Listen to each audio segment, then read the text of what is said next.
The second book of Moses, called Exodus, chapter 1. Now these are the names of the children of Israel which came into Egypt. Every man in his household came with Jacob: Reuben, Simeon, Levi, and Judah, Issachar, Zebulun, and Benjamin, Dan, and Naphtali, Gad, and Asher. And all the souls that came out of the lions of Jacob were 70 souls, for Joseph was in Egypt already. And Joseph died, and all his brethren, and all that generation. And the children of Israel were fruitful, and increased abundantly, and multiplied, and waxed exceedingly mighty, and the land was filled with them. Now there arose up a new king over Egypt, which knew not Joseph. And he said unto his people, Behold, the people of the children of Israel are more and mightier than we. Come on, let us deal wisely with them, lest they multiply. And it come to pass that, when there falleth out any war, they join also unto our enemies, and fight against us, and so get them up out of the land. Therefore they did set over them taskmasters, to afflict them with their burdens. And they built for Pharaoh treasure cities, Pithom and Ramses. But the more they afflicted them, the more they multiplied and grew, and they were grieved because of the children of Israel. And the Egyptians made the children of Israel to serve with rigor, and they made their lives bitter with hard bondage, in mortar, and in brick, and in all manner of service in the field. All their service, wherein they made them serve, was with rigor. And the king of Egypt spake to the Hebrew midwives, of which the name of the one was Shiphrah, and the name of the other Puah. And he said, When ye do the office of a midwife to the Hebrew women, and see them upon the stools, if it be a son, then ye shall kill him, but if it be a daughter, then she shall live. But the midwives feared God, and did not as the king of Egypt commanded them, but saved the men children alive. And the king of Egypt called for the midwives, and said unto them, Why have ye done this thing, and have saved the men children alive? And the midwives said unto Pharaoh, Because the Hebrew women are not as the Egyptian women, for they are lively, and are delivered ere the midwives come in unto them. Therefore God dealt well with the midwives, and the people multiplied, and waxed very mighty. And it came to pass, because the midwives feared God, that he made them houses. And Pharaoh charged all his people, saying, Every son that is born ye shall cast into the river, and every daughter ye shall save alive. Chapter 2. And there went a man of the house of Levi, and took to wife a daughter of Levi. And the woman conceived, and bare a son. And when she saw him that he was a goodly child, she hid him 3 months.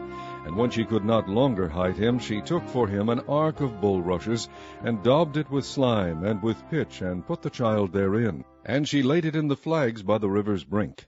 And his sister stood afar off, to wit what would be done to him.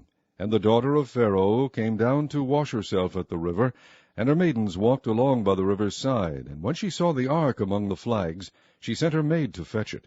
And when she had opened it, she saw the child, and behold, the babe wept. And she had compassion on him, and said, This is one of the Hebrews' children. Then said his sister to Pharaoh's daughter, Shall I go and call to thee a nurse of the Hebrew women, that she may nurse the child for thee? And Pharaoh's daughter said to her, Go. And the maid went and called the child's mother. And Pharaoh's daughter said unto her, Take this child away, and nurse it for me, and I will give thee thy wages. And the woman took the child, and nursed it. And the child grew, and she brought him unto Pharaoh's daughter, and he became her son. And she called his name Moses. And she said, Because I drew him out of the water. And it came to pass in those days, when Moses was grown, that he went out unto his brethren, and looked on their burdens, and he spied an Egyptian smiting an Hebrew, one of his brethren. And he looked this way and that way, and when he saw that there was no man, he slew the Egyptian, and hid him in the sand. And when he went out the second day, behold, 2 men of the Hebrews strove together. And he said to him that did the wrong, Wherefore smitest thou thy fellow? And he said, Who made thee a prince and a judge over us? Intendest thou to kill me, as thou killest the Egyptian?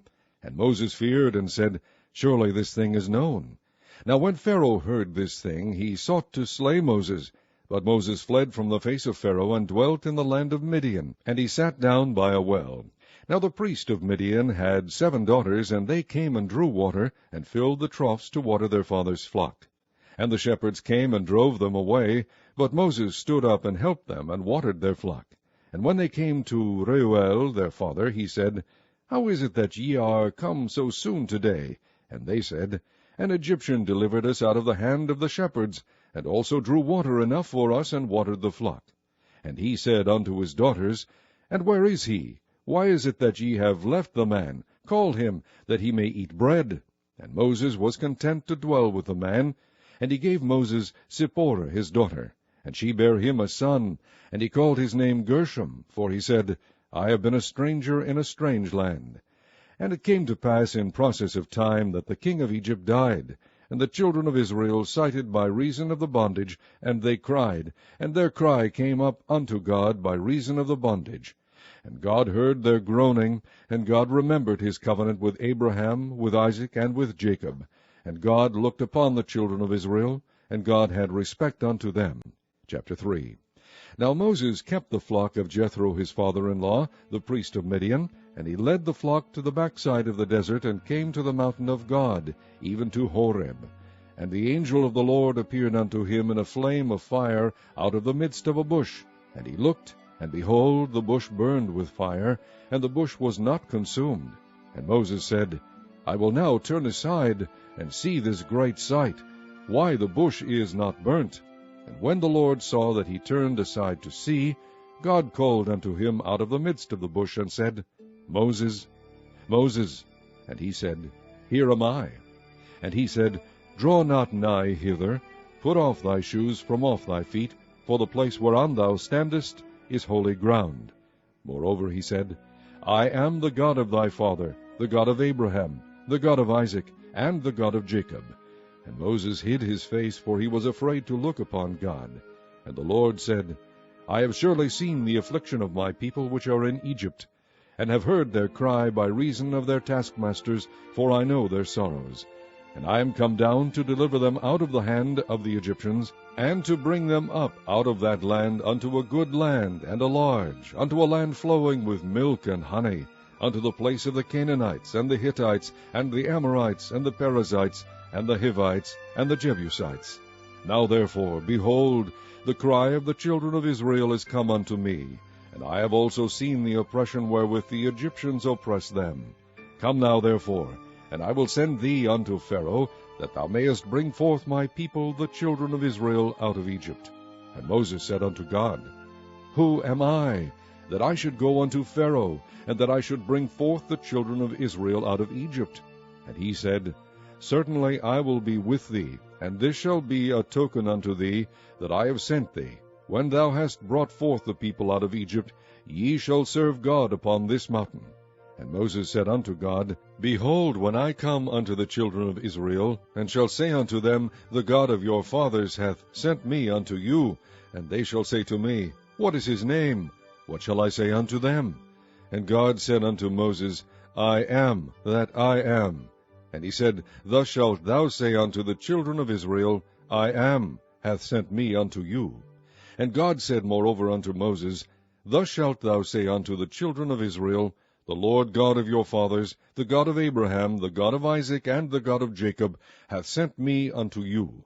This is my name forever, and this is my memorial unto all generations. Go and gather the elders of Israel together, and say unto them, The Lord God of your fathers, the God of Abraham, of Isaac, and of Jacob, appeared unto me, saying, I have surely visited you, and seen that which is done to you in Egypt. And I have said, I will bring you up out of the affliction of Egypt unto the land of the Canaanites, and the Hittites, and the Amorites, and the Perizzites, and the Hivites, and the Jebusites, unto a land flowing with milk and honey.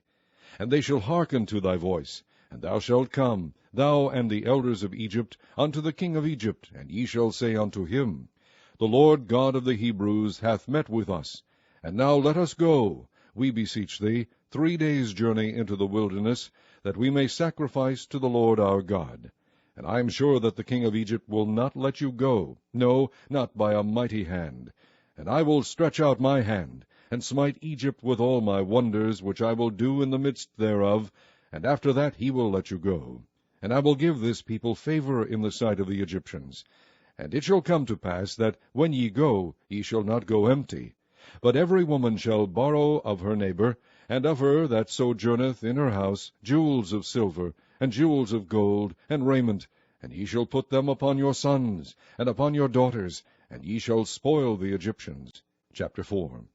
And Moses answered and said, But behold, they will not believe me, nor hearken unto my voice, for they will say, The Lord hath not appeared unto thee.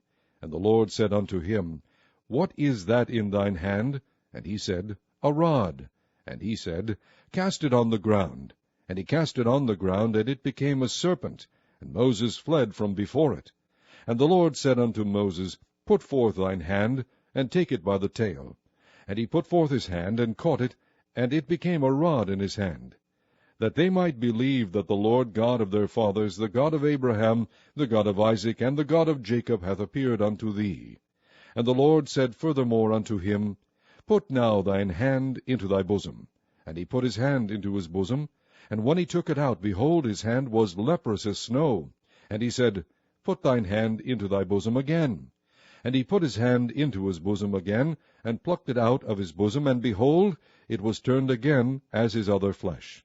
And it shall come to pass, if they will not believe thee, neither hearken to the voice of the first sign, that they will believe the voice of the latter sign. And it shall come to pass, if they will not believe also these two signs, neither hearken unto thy voice, that thou shalt take of the water of the river, and pour it upon the dry land. And the water which thou takest out of the river shall become blood upon the dry land. And Moses said unto the Lord, O my Lord, I am not eloquent, neither heretofore, nor since thou hast spoken unto thy servant, but I am slow of speech, and of a slow tongue. And the Lord said unto him, Who hath made man's mouth? Or who maketh the dumb, or deaf, or the seeing, or the blind? Have not I, the Lord? Now therefore go, and I will be with thy mouth, and teach thee what thou shalt say. And he said, O my Lord, send, I pray thee, by the hand of him whom thou wilt send. And the anger of the Lord was kindled against Moses, and he said, Is not Aaron the Levite thy brother? I know that he can speak well. And also, behold, he cometh forth to meet thee, and when he seeth thee, he will be glad in his heart. And thou shalt speak unto him, and put words in his mouth, and I will be with thy mouth, and with his mouth, and will teach you what ye shall do. And he shall be thy spokesman unto the people, and he shall be, even he shall be to thee instead of a mouth, and thou shalt be to him instead of God. And thou shalt take this rod in thine hand, wherewith thou shalt do signs. And Moses went and returned to Jethro his father-in-law, and said unto him, Let me go, I pray thee, and return unto my brethren which are in Egypt, and see whether they be yet alive. And Jethro said to Moses, Go in peace. And the Lord said unto Moses in Midian, Go, return into Egypt, for all the men are dead which sought thy life. And Moses took his wife and his sons, and set them upon an ass, and he returned to the land of Egypt. And Moses took the rod of God in his hand. And the Lord said unto Moses, When thou goest to return into Egypt, see that thou do all those wonders before Pharaoh which I have put in thine hand. But I will harden his heart, that he shall not let the people go. And thou shalt say unto Pharaoh, Thus saith the Lord, Israel is my son, even my firstborn. And I say unto thee, Let my son go, that he may serve me. And if thou refuse to let him go, behold, I will slay thy son, even thy firstborn. And it came to pass by the way in the inn, that the Lord met him, and sought to kill him. Then Zipporah took a sharp stone, and cut off the foreskin of her son, and cast it at his feet, and said, Surely a bloody husband art thou to me. So he let him go. Then she said, A bloody husband thou art, because of the circumcision. And the Lord said to Aaron, Go into the wilderness to meet Moses. And he went and met him in the mount of God, and kissed him. And Moses told Aaron all the words of the Lord who had sent him, and all the signs which he had commanded him. And Moses and Aaron went and gathered together all the elders of the children of Israel. And Aaron spake all the words which the Lord had spoken unto Moses, and did the signs in the sight of the people. And the people believed. And when they heard that the Lord had visited the children of Israel, and that he had looked upon their affliction, then they bowed their heads and worshipped. Chapter 5. And after Moses and Aaron went in and told Pharaoh, Thus saith the Lord God of Israel, Let my people go, that they may hold a feast unto me in the wilderness. And Pharaoh said, Who is the Lord, that I should obey his voice to let Israel go? I know not the Lord, neither will I let Israel go.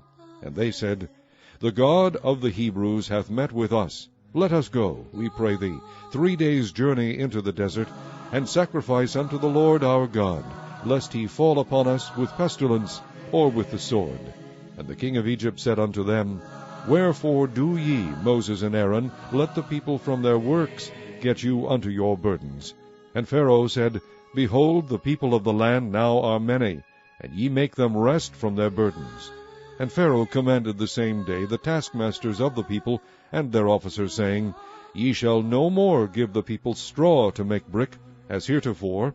Let them go and gather straw for themselves. And the tale of the bricks which they did make heretofore ye shall lay upon them. Ye shall not diminish aught thereof, for they be idle. Therefore they cry, saying, Let us go and sacrifice to our God. Let there be more work be laid upon the men, that they may labor therein, and let them not regard vain words.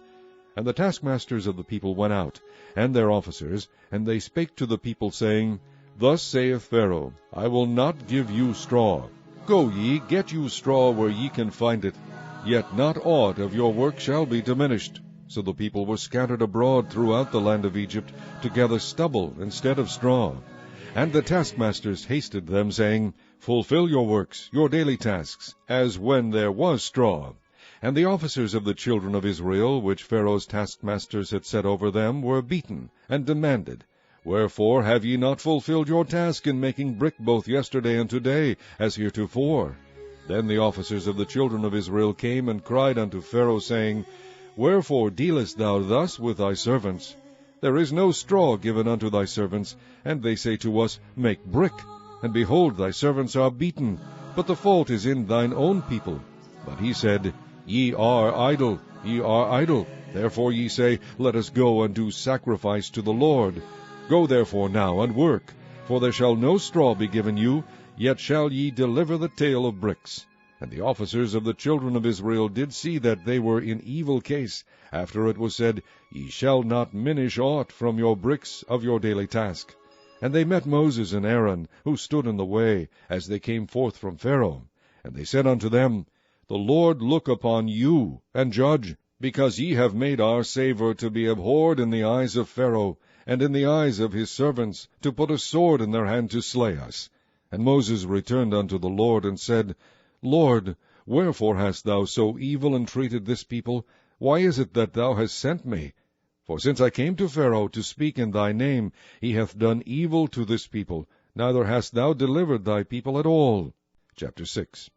Then the Lord said unto Moses, Now shalt thou see what I will do to Pharaoh, for with a strong hand shall he let them go, and with a strong hand shall he drive them out of his land. And God spake unto Moses, and said unto him, I am the Lord. And I appeared unto Abraham, unto Isaac, and unto Jacob, by the name of God Almighty. But by my name, Jehovah, was I not known to them. And I have also established my covenant with them, to give them the land of Canaan, the land of their pilgrimage, wherein they were strangers. And I have also heard the groaning of the children of Israel, whom the Egyptians keep in bondage, and I have remembered my covenant.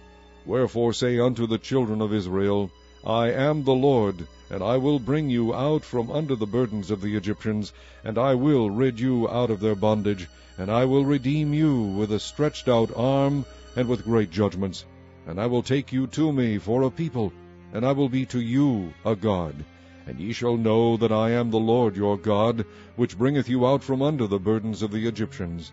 And I will bring you in unto the land, concerning the which I did swear to give it to Abraham, to Isaac, and to Jacob, and I will give it you for an heritage. I am the Lord. And Moses spake so unto the children of Israel, but they hearkened not unto Moses for anguish of spirit, and for cruel bondage. And the Lord spake unto Moses, saying, Go in, speak unto Pharaoh king of Egypt, that he let the children of Israel go out of his land. And Moses spake before the Lord, saying, Behold, the children of Israel have not hearkened unto me. How then shall Pharaoh hear me, who am of uncircumcised lips? And the Lord spake unto Moses and unto Aaron, and gave them a charge unto the children of Israel, and unto Pharaoh king of Egypt, to bring the children of Israel out of the land of Egypt. These be the heads of their fathers' houses, The sons of Reuben, the firstborn of Israel, Hanoch, and Palu, Hezron, and Carmi. These be the families of Reuben. And the sons of Simeon, Jemuel, and Jamin, and Ohad, and Jachin, and Zohar, and Shaul, the son of a Canaanitish woman. These are the families of Simeon. And these are the names of the sons of Levi according to their generations, Gershon, and Kohath, and Merari. And the years of the life of Levi were 137 years. The sons of Gershon, Libni, and Shimei, according to their families. And the sons of Kohath, Amram, and Ishar, and Hebron, and Uzziel. And the years of the life of Kohath were 133 years. And the sons of Merari, Mahali, and Mushi. These are the families of Levi according to their generations. And Amram took him Jochebed, his father's sister, to wife, and she bare him Aaron and Moses. And the years of the life of Amram were 137 years. And the sons of Ishar, Korah, and Nepheg, and Zichri. And the sons of Uzziel, Mishael, and Elzaphan, and Zithri. And Aaron took him Elisheba, daughter of Aminadab, sister of Naashon, to wife. And she bare him Nadab, and Abihu, Eleazar, and Ithamar. And the sons of Korah, Asir, and Elkanah, and Abiasaph. These are the families of the Korhites. And Eleazar, Aaron's son, took him one of the daughters of Putiel to wife, and she bare him Phinehas. These are the heads of the fathers of the Levites according to their families. These are that Aaron and Moses, to whom the Lord said, Bring out the children of Israel from the land of Egypt according to their armies. These are they which spake to Pharaoh king of Egypt, to bring out the children of Israel from Egypt. These are that Moses and Aaron. And it came to pass on the day when the Lord spake unto Moses in the land of Egypt, that the Lord spake unto Moses, saying, I am the Lord. Speak thou unto Pharaoh king of Egypt all that I say unto thee. And Moses said before the Lord, Behold, I am of uncircumcised lips, and how shall Pharaoh hearken unto me? Chapter 7. And the Lord said unto Moses, See, I have made thee a god to Pharaoh, and Aaron thy brother shall be thy prophet. Thou shalt speak all that I command thee, and Aaron thy brother shall speak unto Pharaoh, that he send the children of Israel out of his land. And I will harden Pharaoh's heart, and multiply my signs and my wonders in the land of Egypt. But Pharaoh shall not hearken unto you, that I may lay my hand upon Egypt, and bring forth mine armies, and my people the children of Israel, out of the land of Egypt by great judgments. And the Egyptians shall know that I am the Lord, when I stretch forth mine hand upon Egypt, and bring out the children of Israel from among them. And Moses and Aaron did as the Lord commanded them, so did they. And Moses was 80 years old, and Aaron 83 years old, when they spake unto Pharaoh. And the Lord spake unto Moses and unto Aaron, saying, When Pharaoh shall speak unto you, saying, Shew a miracle for you, then thou shalt say unto Aaron, Take thy rod, and cast it before Pharaoh, and it shall become a serpent. And Moses and Aaron went in unto Pharaoh, and they did so as the Lord had commanded. And Aaron cast down his rod before Pharaoh and before his servants, and it became a serpent. Then Pharaoh also called the wise men and the sorcerers.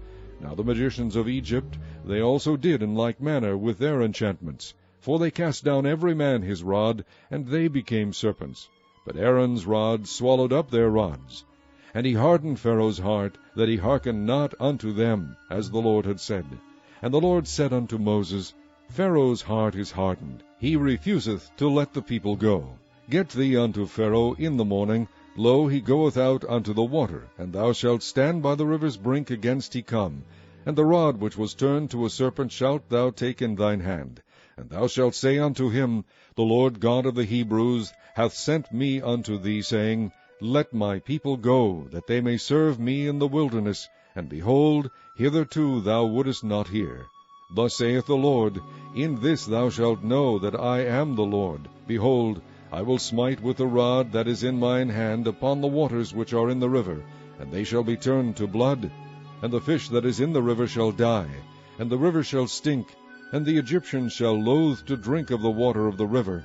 And the Lord spake unto Moses, Say unto Aaron, Take thy rod, and stretch out thine hand upon the waters of Egypt, upon their streams, upon their rivers, and upon their ponds, and upon all their pools of water, that they may become blood, and that there may be blood throughout all the land of Egypt, both in vessels of wood and in vessels of stone. And Moses and Aaron did so, as the Lord commanded, and he lifted up the rod, and smote the waters that were in the river, in the sight of Pharaoh, and in the sight of his servants, and all the waters that were in the river were turned to blood. And the fish that was in the river died, and the river stank, and the Egyptians could not drink of the water of the river, and there was blood throughout all the land of Egypt. And the magicians of Egypt did so with their enchantments.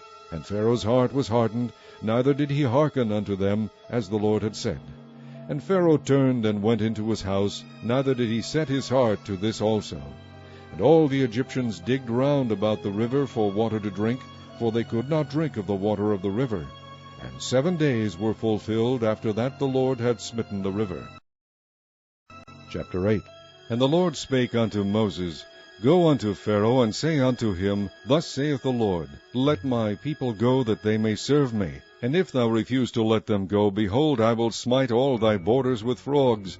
And the river shall bring forth frogs abundantly, which shall go up and come into thine house, and into thy bedchamber, and upon thy bed, and into the house of thy servants, and upon thy people, and into thine ovens, and into thy kneading troughs. And the frogs shall come up both on thee, and upon thy people, and upon all thy servants. And the Lord spake unto Moses, Say unto Aaron, Stretch forth thine hand with thy rod over the streams, over the rivers, and over the ponds, and cause frogs to come upon the land of Egypt. And Aaron stretched out his hand over the waters of Egypt, and the frogs came up, and covered the land of Egypt. And the magicians did so with their enchantments, and brought up frogs upon the land of Egypt. Then Pharaoh called for Moses and Aaron, and said, Entreat the Lord that he may take away the frogs from me, and from my people, and I will let the people go, that they may do sacrifice unto the Lord. And Moses said unto Pharaoh, Glory over me, when shall I entreat for thee, and for thy servants, and for thy people, to destroy the frogs from thee and thy houses, that they may remain in the river only? And he said, Tomorrow. And he said, Be it according to thy word, that thou mayest know that there is none like unto the Lord our God. And the frogs shall depart from thee, and from thy houses, and from thy servants, and from thy people. They shall remain in the river only. And Moses and Aaron went out from Pharaoh, and Moses cried unto the Lord because of the frogs which he had brought against Pharaoh.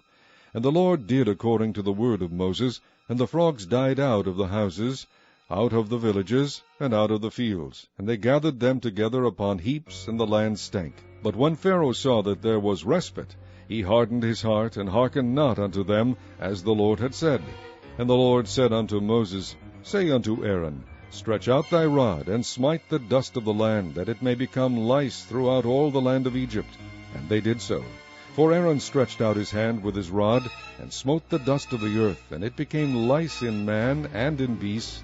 All the dust of the land became lice throughout all the land of Egypt. And the magicians did so with their enchantments to bring forth lice. But they could not. So there were lice upon man and upon beast. Then the magicians said unto Pharaoh, This is the finger of God. And Pharaoh's heart was hardened, and he hearkened not unto them, as the Lord had said. And the Lord said unto Moses, Rise up early in the morning, and stand before Pharaoh. Lo, he cometh forth to the water, and say unto him, Thus saith the Lord, Let my people go, that they may serve me. Else if thou wilt not let my people go, behold, I will send swarms of flies upon thee, and upon thy servants, and upon thy people, and into thy houses, and the houses of the Egyptians shall be full of swarms of flies, and also the ground whereon they are. And I will sever in that day the land of Goshen, in which my people dwell, that no swarms of flies shall be there, to the end thou mayest know that I am the Lord in the midst of the earth. And I will put a division between my people and thy people. Tomorrow shall this sign be. And the Lord did so, and there came a grievous swarm of flies into the house of Pharaoh, and into his servants' houses, and into all the land of Egypt. The land was corrupted by reason of the swarm of flies.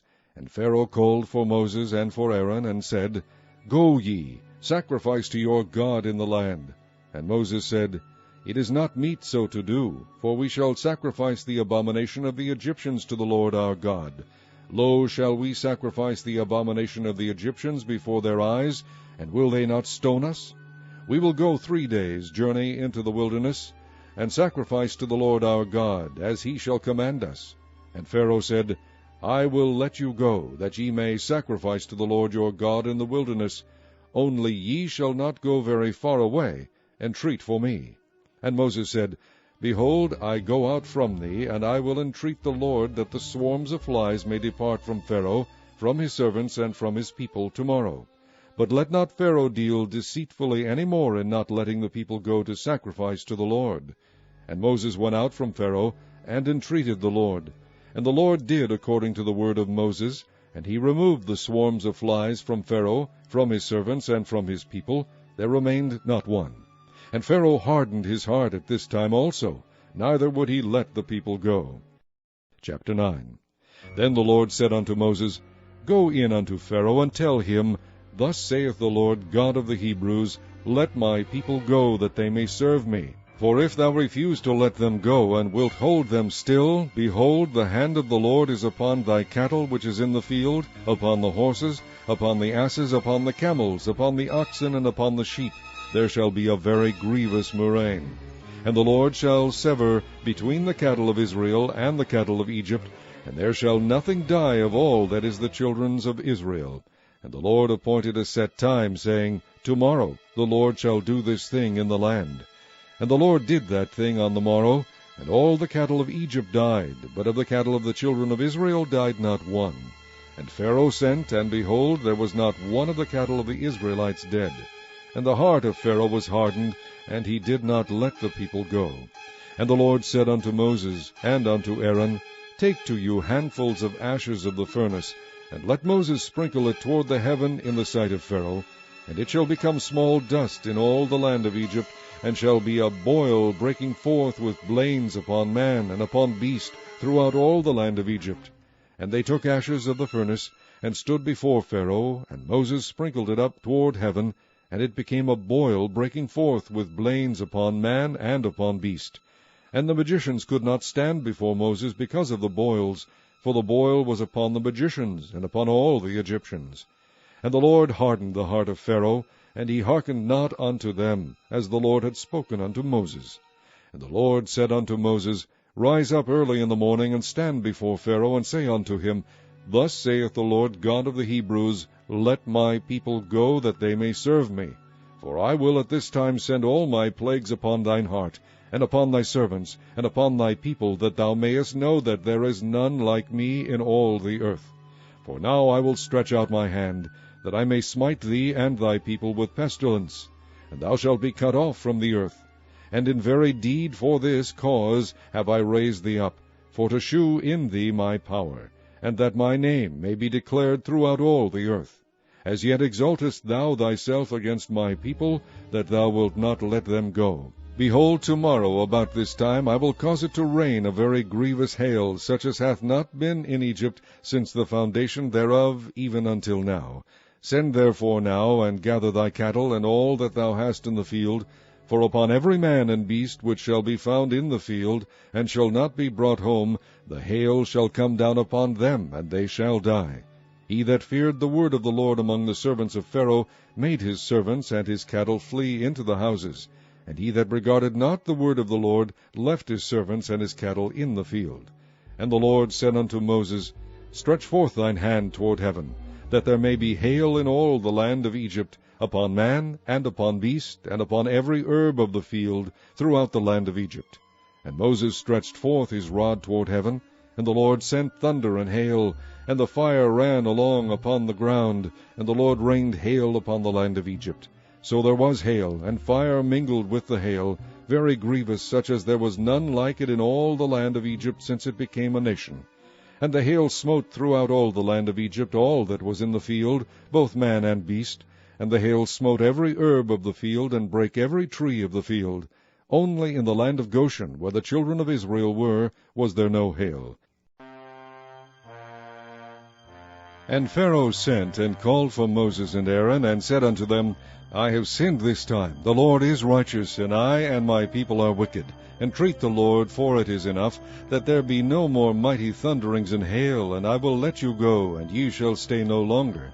And Moses said unto him, As soon as I am gone out of the city, I will spread abroad my hands unto the Lord, and the thunder shall cease, neither shall there be any more hail, that thou mayest know how that the earth is the Lord's. But as for thee and thy servants, I know that ye will not yet fear the Lord God. And the flax and the barley were smitten, for the barley was in the ear, and the flax was bold. But the wheat and the rye were not smitten, for they were not grown up. And Moses went out of the city from Pharaoh, and spread abroad his hands unto the Lord. And the thunders and hail ceased, and the rain was not poured upon the earth. And when Pharaoh saw that the rain and the hail and the thunders were ceased, he sinned yet more, and hardened his heart, he and his servants. And the heart of Pharaoh was hardened, neither would he let the children of Israel go, as the Lord had spoken by Moses. Chapter 10. And the Lord said unto Moses, Go in unto Pharaoh, for I have hardened his heart, and the heart of his servants, that I might shew these my signs before him, and that thou mayest tell in the ears of thy son, and of thy son's sons, what things I have wrought in Egypt, and my signs which I have done among them, that ye may know how that I am the Lord. And Moses and Aaron came in unto Pharaoh, and said unto him, Thus saith the Lord God of the Hebrews, How long wilt thou refuse to humble thyself before me? Let my people go, that they may serve me. Else if thou refuse to let my people go, behold, tomorrow will I bring the locusts into thy coast, and they shall cover the face of the earth, that one cannot be able to see the earth, and they shall eat the residue of that which is escaped, which remaineth unto you from the hail, and shall eat every tree which groweth for you out of the field. And they shall fill thy houses, and the houses of all thy servants, and the houses of all the Egyptians, which neither thy fathers nor thy fathers' fathers have seen, since the day that they were upon the earth unto this day. And he turned himself and went out from Pharaoh. And Pharaoh's servants said unto him, How long shall this man be a snare unto us? Let the men go, that they may serve the Lord their God. Knowest thou not yet that Egypt is destroyed? And Moses and Aaron were brought again unto Pharaoh, and he said unto them, Go, serve the Lord your God. But who are they that shall go? And Moses said, We will go with our young and with our old, with our sons and with our daughters, with our flocks and with our herds we will go, for we must hold a feast unto the Lord. And he said unto them, Let the Lord be so with you, as I will let you go, and your little ones, look to it, for evil is before you. Not so. Go now ye that are men, and serve the Lord, for that ye did desire. And they were driven out from Pharaoh's presence. And the Lord said unto Moses, Stretch out thine hand over the land of Egypt for the locusts, that they may come up upon the land of Egypt, and eat every herb of the land, even all that the hail hath left. And Moses stretched forth his rod over the land of Egypt, and the Lord brought an east wind upon the land all that day, and all that night, and when it was morning, the east wind brought the locusts. And the locusts went up over all the land of Egypt, and rested in all the coasts of Egypt. Very grievous were they. Before them there were no such locusts as they, neither after them shall be such. For they covered the face of the whole earth, so that the land was darkened. And they did eat every herb of the land, and all the fruit of the trees which the hail had left. And there remained not any green thing in the trees, or in the herbs of the field, through all the land of Egypt. Then Pharaoh called for Moses and Aaron in haste, and he said, I have sinned against the Lord your God, and against you. Now therefore forgive, I pray thee, my sin only this once, and entreat the Lord your God, that he may take away from me this death only. And he went out from Pharaoh, and entreated the Lord. And the Lord turned a mighty strong west wind, which took away the locusts, and cast them into the Red Sea. There remained not one locust in all the coasts of Egypt. But the Lord hardened Pharaoh's heart, so that he would not let the children of Israel go. And the Lord said unto Moses, Stretch out thine hand toward heaven, that there may be darkness over the land of Egypt, even darkness which may be felt. And Moses stretched forth his hand toward heaven, and there was a thick darkness in all the land of Egypt 3 days. They saw not one another, neither rose any from his place for 3 days. But all the children of Israel had light in their dwellings. And Pharaoh called unto Moses, and said, Go ye, serve the Lord, only let your flocks and your herds be stayed, let your little ones also go with you. And Moses said, Thou must give us also sacrifices and burnt offerings, that we may sacrifice unto the Lord our God. Our cattle also shall go with us. there shall not be an hoof be left behind. For thereof must we take to serve the Lord our God, and we know not with what we must serve the Lord until we come thither. But the Lord hardened Pharaoh's heart, and he would not let them go. And Pharaoh said unto him, Get thee from me, take heed to thyself, see my face no more, for in that day thou seest my face, thou shalt die. And Moses said, Thou hast spoken well, I will see thy face again no more. Chapter 11. And the Lord said unto Moses, Yet will I bring one plague more upon Pharaoh and upon Egypt. Afterwards he will let you go hence. When he shall let you go, he shall surely thrust you out hence altogether. Speak now in the ears of the people, and let every man borrow of his neighbor, and every woman of her neighbor, jewels of silver and jewels of gold. And the Lord gave the people favor in the sight of the Egyptians.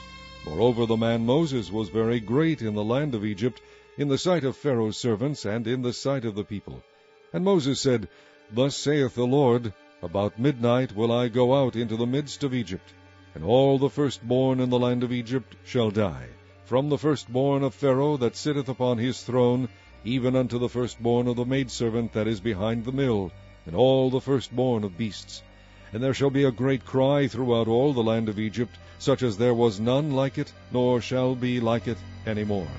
But against any of the children of Israel shall not a dog move his tongue, against man or beast, that ye may know how that the Lord doth put a difference between the Egyptians and Israel. And all these thy servants shall come down unto me, and bow down themselves unto me, saying, Get thee out, and all the people that follow thee. And after that I will go out. And he went out from Pharaoh in a great anger. And the Lord said unto Moses, Pharaoh shall not hearken unto you, that my wonders may be multiplied in the land of Egypt. And Moses and Aaron did all these wonders before Pharaoh, and the Lord hardened Pharaoh's heart, so that he would not let the children of Israel go out of his land. Chapter 12. And the Lord spake unto Moses and Aaron in the land of Egypt, saying, This month shall be unto you the beginning of months. It shall be the first month of the year to you. Speak ye unto all the congregation of Israel, saying, In the 10th day of this month they shall take to them every man a lamb, according to the house of their fathers, a lamb for an house. And if the household be too little for the lamb, let him and his neighbor next unto his house take it according to the number of the souls. Every man according to his eating shall make your count for the lamb. Your lamb shall be without blemish. A male of the first year, ye shall take it out from the sheep, or from the goats, and ye shall keep it up until the 14th day of the same month. And the whole assembly of the congregation of Israel shall kill it in the evening. And they shall take of the blood, and strike it on the 2 side posts, and on the upper door post of the houses wherein they shall eat it. And they shall eat the flesh in that night, roast with fire, and unleavened bread, and with bitter herbs they shall eat it. Eat not of it raw, nor sodden at all with water, but roast with fire, his head with his legs, and with the purtenance thereof. And ye shall let nothing of it remain until the morning, and that which remaineth of it until the morning ye shall burn with fire. And thus shall ye eat of it, with your loins girded, your shoes on your feet, and your staff in your hand, and ye shall eat it in haste. It is the Lord's Passover, for I will pass through the land of Egypt this night, and will smite all the firstborn in the land of Egypt, both man and beast, and against all the gods of Egypt I will execute judgment. I am the Lord. And the blood shall be to you for a token upon the houses where ye are. And when I see the blood I will pass over you, and the plague shall not be upon you to destroy you, when I smite the land of Egypt. And this day shall be unto you for a memorial, and ye shall keep it a feast to the Lord throughout your generations. Ye shall keep it a feast by an ordinance forever. 7 days shall ye eat unleavened bread. Even the first day ye shall put away leaven out of your houses. For whosoever eateth leavened bread from the first day until the 7th day, that soul shall be cut off from Israel. And in the first day there shall be an holy convocation, and in the 7th day there shall be an holy convocation to you. No manner of work shall be done in them, save that which every man must eat, that only may be done of you. And ye shall observe the feast of unleavened bread, for in this selfsame day have I brought your armies out of the land of Egypt. Therefore shall ye observe this day in your generations by an ordinance forever. In the 1st month, on the 14th day of the month at even, Ye shall eat unleavened bread until the 21st day of the month at even. 7 days shall there be no leaven found in your houses. For whosoever eateth that which is leavened, even that soul shall be cut off from the congregation of Israel, whether he be a stranger or born in the land. Ye shall eat nothing leavened. In all your habitations shall ye eat unleavened bread. Then Moses called for all the elders of Israel, and said unto them, Draw out, and take you a lamb according to your families, and kill the Passover. And ye shall take a bunch of hyssop, and dip it in the blood that is in the basin, and strike the lintel and the 2 side posts with the blood that is in the basin. And none of you shall go out at the door of his house until the morning. For the Lord will pass through to smite the Egyptians. And when he seeth the blood upon the lintel and on the 2 side posts, the Lord will pass over the door, and will not suffer the destroyer to come in unto your houses to smite you. And ye shall observe this thing for an ordinance to thee and to thy sons forever. And it shall come to pass, when ye be come to the land which the Lord will give you, according as he hath promised, that ye shall keep this service. And it shall come to pass, when your children shall say unto you, What mean ye by this service? That ye shall say, It is the sacrifice of the Lord's Passover, who passed over the houses of the children of Israel in Egypt, when he smote the Egyptians and delivered our houses. And the people bowed the head and worshipped. And the children of Israel went away and did as the Lord had commanded Moses and Aaron, so did they. And it came to pass, that at midnight the Lord smote all the firstborn in the land of Egypt, from the firstborn of Pharaoh that sat on his throne, unto the firstborn of the captive that was in the dungeon, and all the firstborn of cattle. And Pharaoh rose up in the night, he and all his servants, and all the Egyptians, and there was a great cry in Egypt, for there was not a house where there was not one dead. And he called for Moses and Aaron by night, and said, Rise up, and get you forth from among my people, both ye and the children of Israel, and go, serve the Lord, as ye have said. Also take your flocks and your herds, as ye have said, and be gone, and bless me also. And the Egyptians were urgent upon the people, that they might send them out of the land in haste, for they said, We be all dead men. And the people took their dough before it was leavened, their kneading troughs being bound up in their clothes upon their shoulders. And the children of Israel did according to the word of Moses, and they borrowed of the Egyptians jewels of silver, and jewels of gold, and raiment. And the Lord gave the people favor in the sight of the Egyptians, so that they lent unto them such things as they required. And they spoiled the Egyptians. And the children of Israel journeyed from Ramses to Succoth, about 600,000 on foot that were men, beside children. And a mixed multitude went up also with them, and flocks and herds, even very much cattle. And they baked unleavened cakes of the dough which they brought forth out of Egypt, for it was not leavened, because they were thrust out of Egypt, and could not tarry, neither had they prepared for themselves any victual. Now the sojourning of the children of Israel who dwelt in Egypt was 430 years. And it came to pass at the end of the 430 years, even the selfsame day it came to pass, that all the hosts of the Lord went out from the land of Egypt. It is a night to be much observed unto the Lord for bringing them out from the land of Egypt. This is that night of the Lord to be observed of all the children of Israel in their generations. And the Lord said unto Moses and Aaron, This is the ordinance of the Passover. There shall no stranger eat thereof, but every man's servant that is bought for money, when thou hast circumcised him, then shall he eat thereof. A foreigner and an hired servant shall not eat thereof. In one house shall it be eaten. Thou shalt not carry forth aught of the flesh abroad out of the house, neither shall ye break a bone thereof. All the congregation of Israel shall keep it. And when a stranger shall sojourn with thee, and will keep the Passover to the Lord, let all his males be circumcised, and then let him come near and keep it. And he shall be as one that is born in the land, for no uncircumcised person shall eat thereof. One law shall be to him that is homeborn, and unto the stranger that sojourneth among you. Thus did all the children of Israel, as the Lord commanded Moses and Aaron, so did they. And it came to pass, the selfsame day, that the Lord did bring the children of Israel out of the land of Egypt by their armies. Chapter 13. And the Lord spake unto Moses, saying, Sanctify unto me all the firstborn, whatsoever openeth the womb among the children of Israel, both of man and of beast, it is mine. And Moses said unto the people, Remember this day, in which ye came out from Egypt, out of the house of bondage, For by strength of hand the Lord brought you out from this place. There shall no leavened bread be eaten. This day came ye out in the month Abib.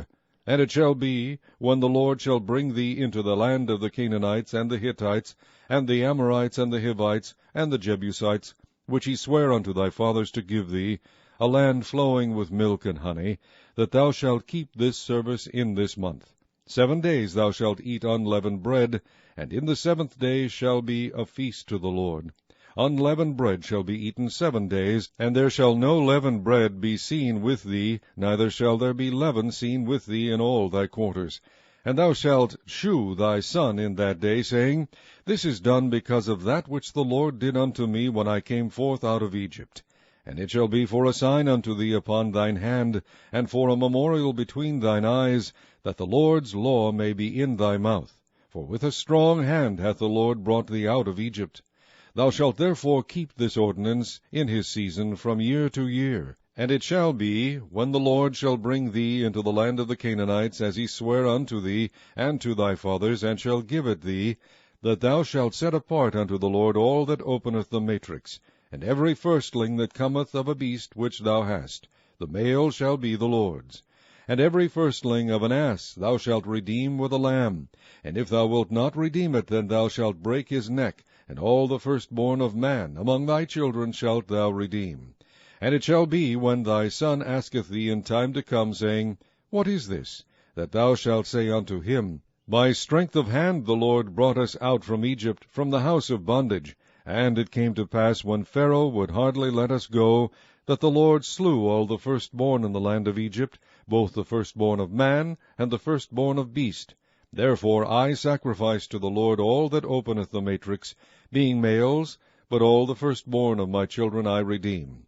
And it shall be for a token upon thine hand, and for frontlets between thine eyes, for by strength of hand the Lord brought us forth out of Egypt.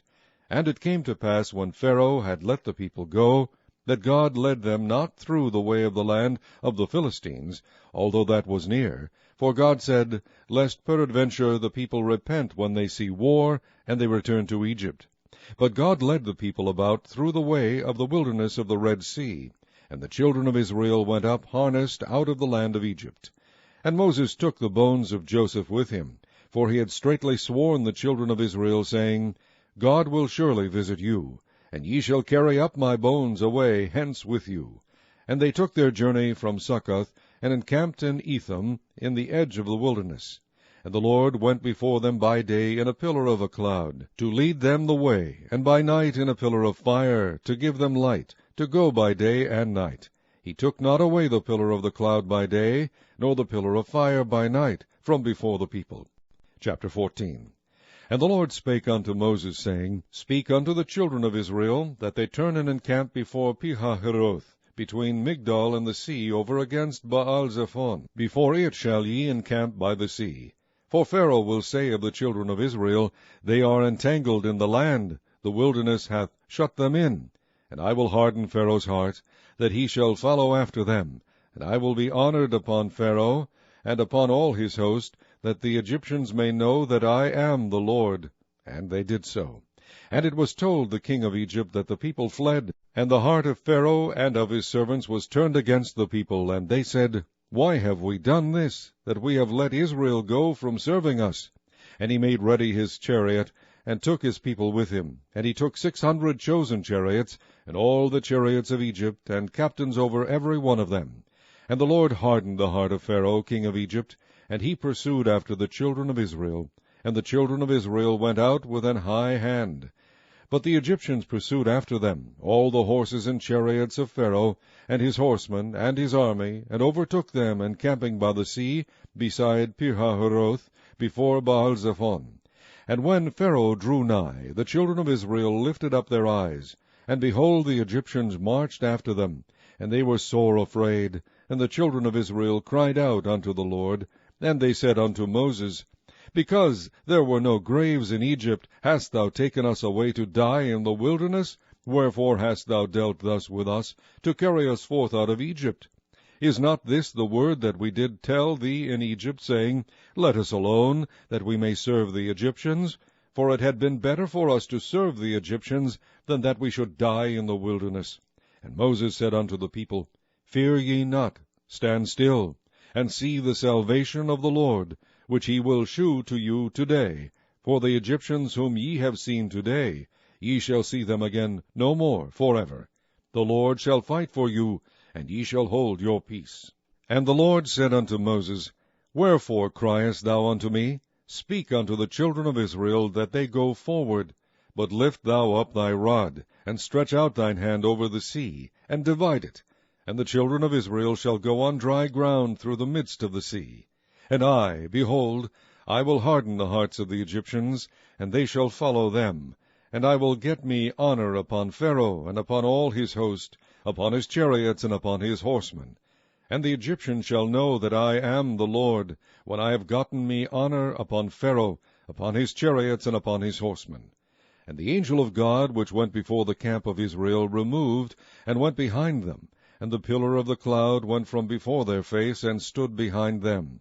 And it came between the camp of the Egyptians and the camp of Israel. And it was a cloud and darkness to them. But it gave light by night to these, so that the one came not near the other all the night. And Moses stretched out his hand over the sea, and the Lord caused the sea to go back by a strong east wind all that night, and made the sea dry land, and the waters were divided. And the children of Israel went into the midst of the sea upon the dry ground, and the waters were a wall unto them on their right hand and on their left. And the Egyptians pursued, and went in after them to the midst of the sea, even all Pharaoh's horses, his chariots, and his horsemen. And it came to pass that in the morning watch the Lord looked unto the host of the Egyptians through the pillar of fire and of the cloud, and troubled the host of the Egyptians, and took off their chariot wheels, that they drave them heavily, so that the Egyptians said, Let us flee from the face of Israel, for the Lord fighteth for them against the Egyptians. And the Lord said unto Moses, Stretch out thine hand over the sea, that the waters may come again upon the Egyptians, upon their chariots, and upon their horsemen. And Moses stretched forth his hand over the sea, and the sea returned to his strength when the morning appeared, and the Egyptians fled against it, and the Lord overthrew the Egyptians in the midst of the sea. And the waters returned, and covered the chariots and the horsemen, and all the host of Pharaoh that came into the sea after them. There remained not so much as one of them. But the children of Israel walked upon dry land in the midst of the sea, and the waters were a wall unto them on their right hand and on their left. Thus the Lord saved Israel that day out of the hand of the Egyptians, and Israel saw the Egyptians dead upon the seashore. And Israel saw that great work which the Lord did upon the Egyptians, and the people feared the Lord, and believed the Lord and his servant Moses. Chapter 15. Then sang Moses and the children of Israel this song unto the Lord, and spake, saying, I will sing unto the Lord, for he hath triumphed gloriously. The horse and his rider hath he thrown into the sea. The Lord is my strength and song, and he is become my salvation. He is my God, and I will prepare him an habitation, my father's God, and I will exalt him. The Lord is a man of war, the Lord is his name. Pharaoh's chariots and his host hath he cast into the sea. His chosen captains also are drowned in the Red Sea. The depths have covered them. They sank into the bottom as a stone.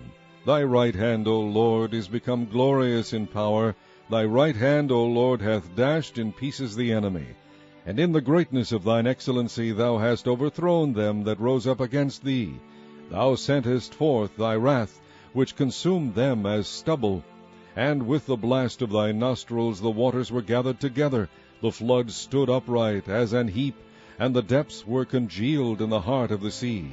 The enemy said, I will pursue, I will overtake, I will divide the spoil. My lust shall be satisfied upon them. I will draw my sword, my hand shall destroy them. Thou didst blow with thy wind, the sea covered them. They sank as lead in the mighty waters.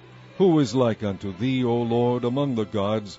Who is like thee, glorious in holiness, fearful in praises, doing wonders? Thou stretched out thy right hand, the earth swallowed them.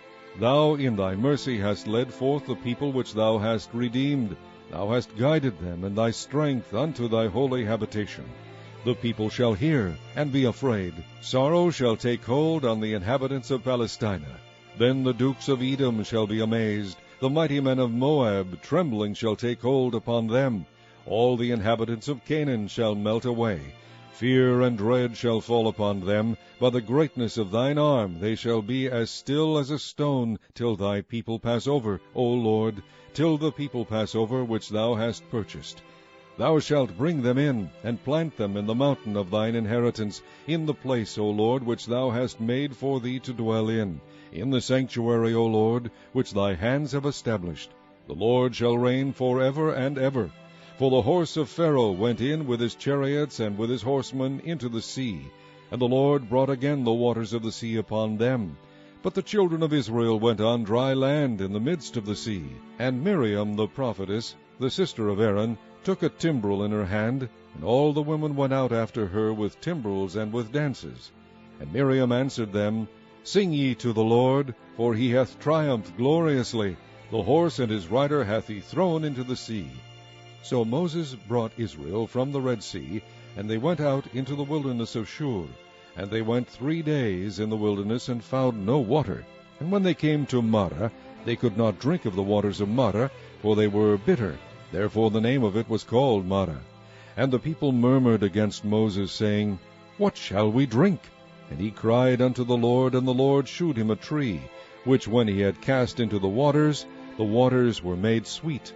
There he made for them a statute and an ordinance, and there he proved them, and said, If thou wilt diligently hearken to the voice of the Lord thy God, and wilt do that which is right in his sight, and wilt give ear to his commandments, and keep all his statutes, I will put none of these diseases upon thee, which I have brought upon the Egyptians, for I am the Lord that healeth thee. And they came to Elim, where were 12 wells of water, and 70 palm trees, and they encamped there by the waters. Chapter 16. And they took their journey from Elim, and all the congregation of the children of Israel came unto the wilderness of Sin, which is between Elim and Sinai, on the 15th day of the 2nd month after their departing out of the land of Egypt. And the whole congregation of the children of Israel murmured against Moses and Aaron in the wilderness. And the children of Israel said unto them, Would to God we had died by the hand of the Lord in the land of Egypt, when we sat by the flesh pots, and when we did eat bread to the full, for ye have brought us forth into this wilderness to kill this whole assembly with hunger. Then said the Lord unto Moses, Behold, I will rain bread from heaven for you, and the people shall go out and gather a certain rate every day, that I may prove them, whether they will walk in my law or no. And it shall come to pass that on the 6th day they shall prepare that which they bring in, and it shall be twice as much as they gather daily. And Moses and Aaron said unto all the children of Israel, At even, then ye shall know that the Lord hath brought you out from the land of Egypt. And in the morning, then ye shall see the glory of the Lord, for that he heareth your murmurings against the Lord. And what are we, that ye murmur against us? And Moses said, This shall be, when the Lord shall give you in the evening flesh to eat, and in the morning bread to the full, for that the Lord heareth your murmurings which ye murmur against him. And what are we? Your murmurings are not against us, but against the Lord. And Moses spake unto Aaron, Say unto all the congregation of the children of Israel, Come near before the Lord, for he hath heard your murmurings. And it came to pass, as Aaron spake unto the whole congregation of the children of Israel, that they looked toward the wilderness, and behold, the glory of the Lord appeared in the cloud. And the Lord spake unto Moses, saying, I have heard the murmurings of the children of Israel. Speak unto them, saying, At even ye shall eat flesh, and in the morning ye shall be filled with bread, and ye shall know that I am the Lord your God. And it came to pass that at even the quails came up, and covered the camp, and in the morning the dew lay around about the host. And when the dew that lay was gone up, behold, upon the face of the wilderness there lay a small round thing, as small as the hoarfrost on the ground. And when the children of Israel saw it, they said one to another, It is manna, for they wist not what it was.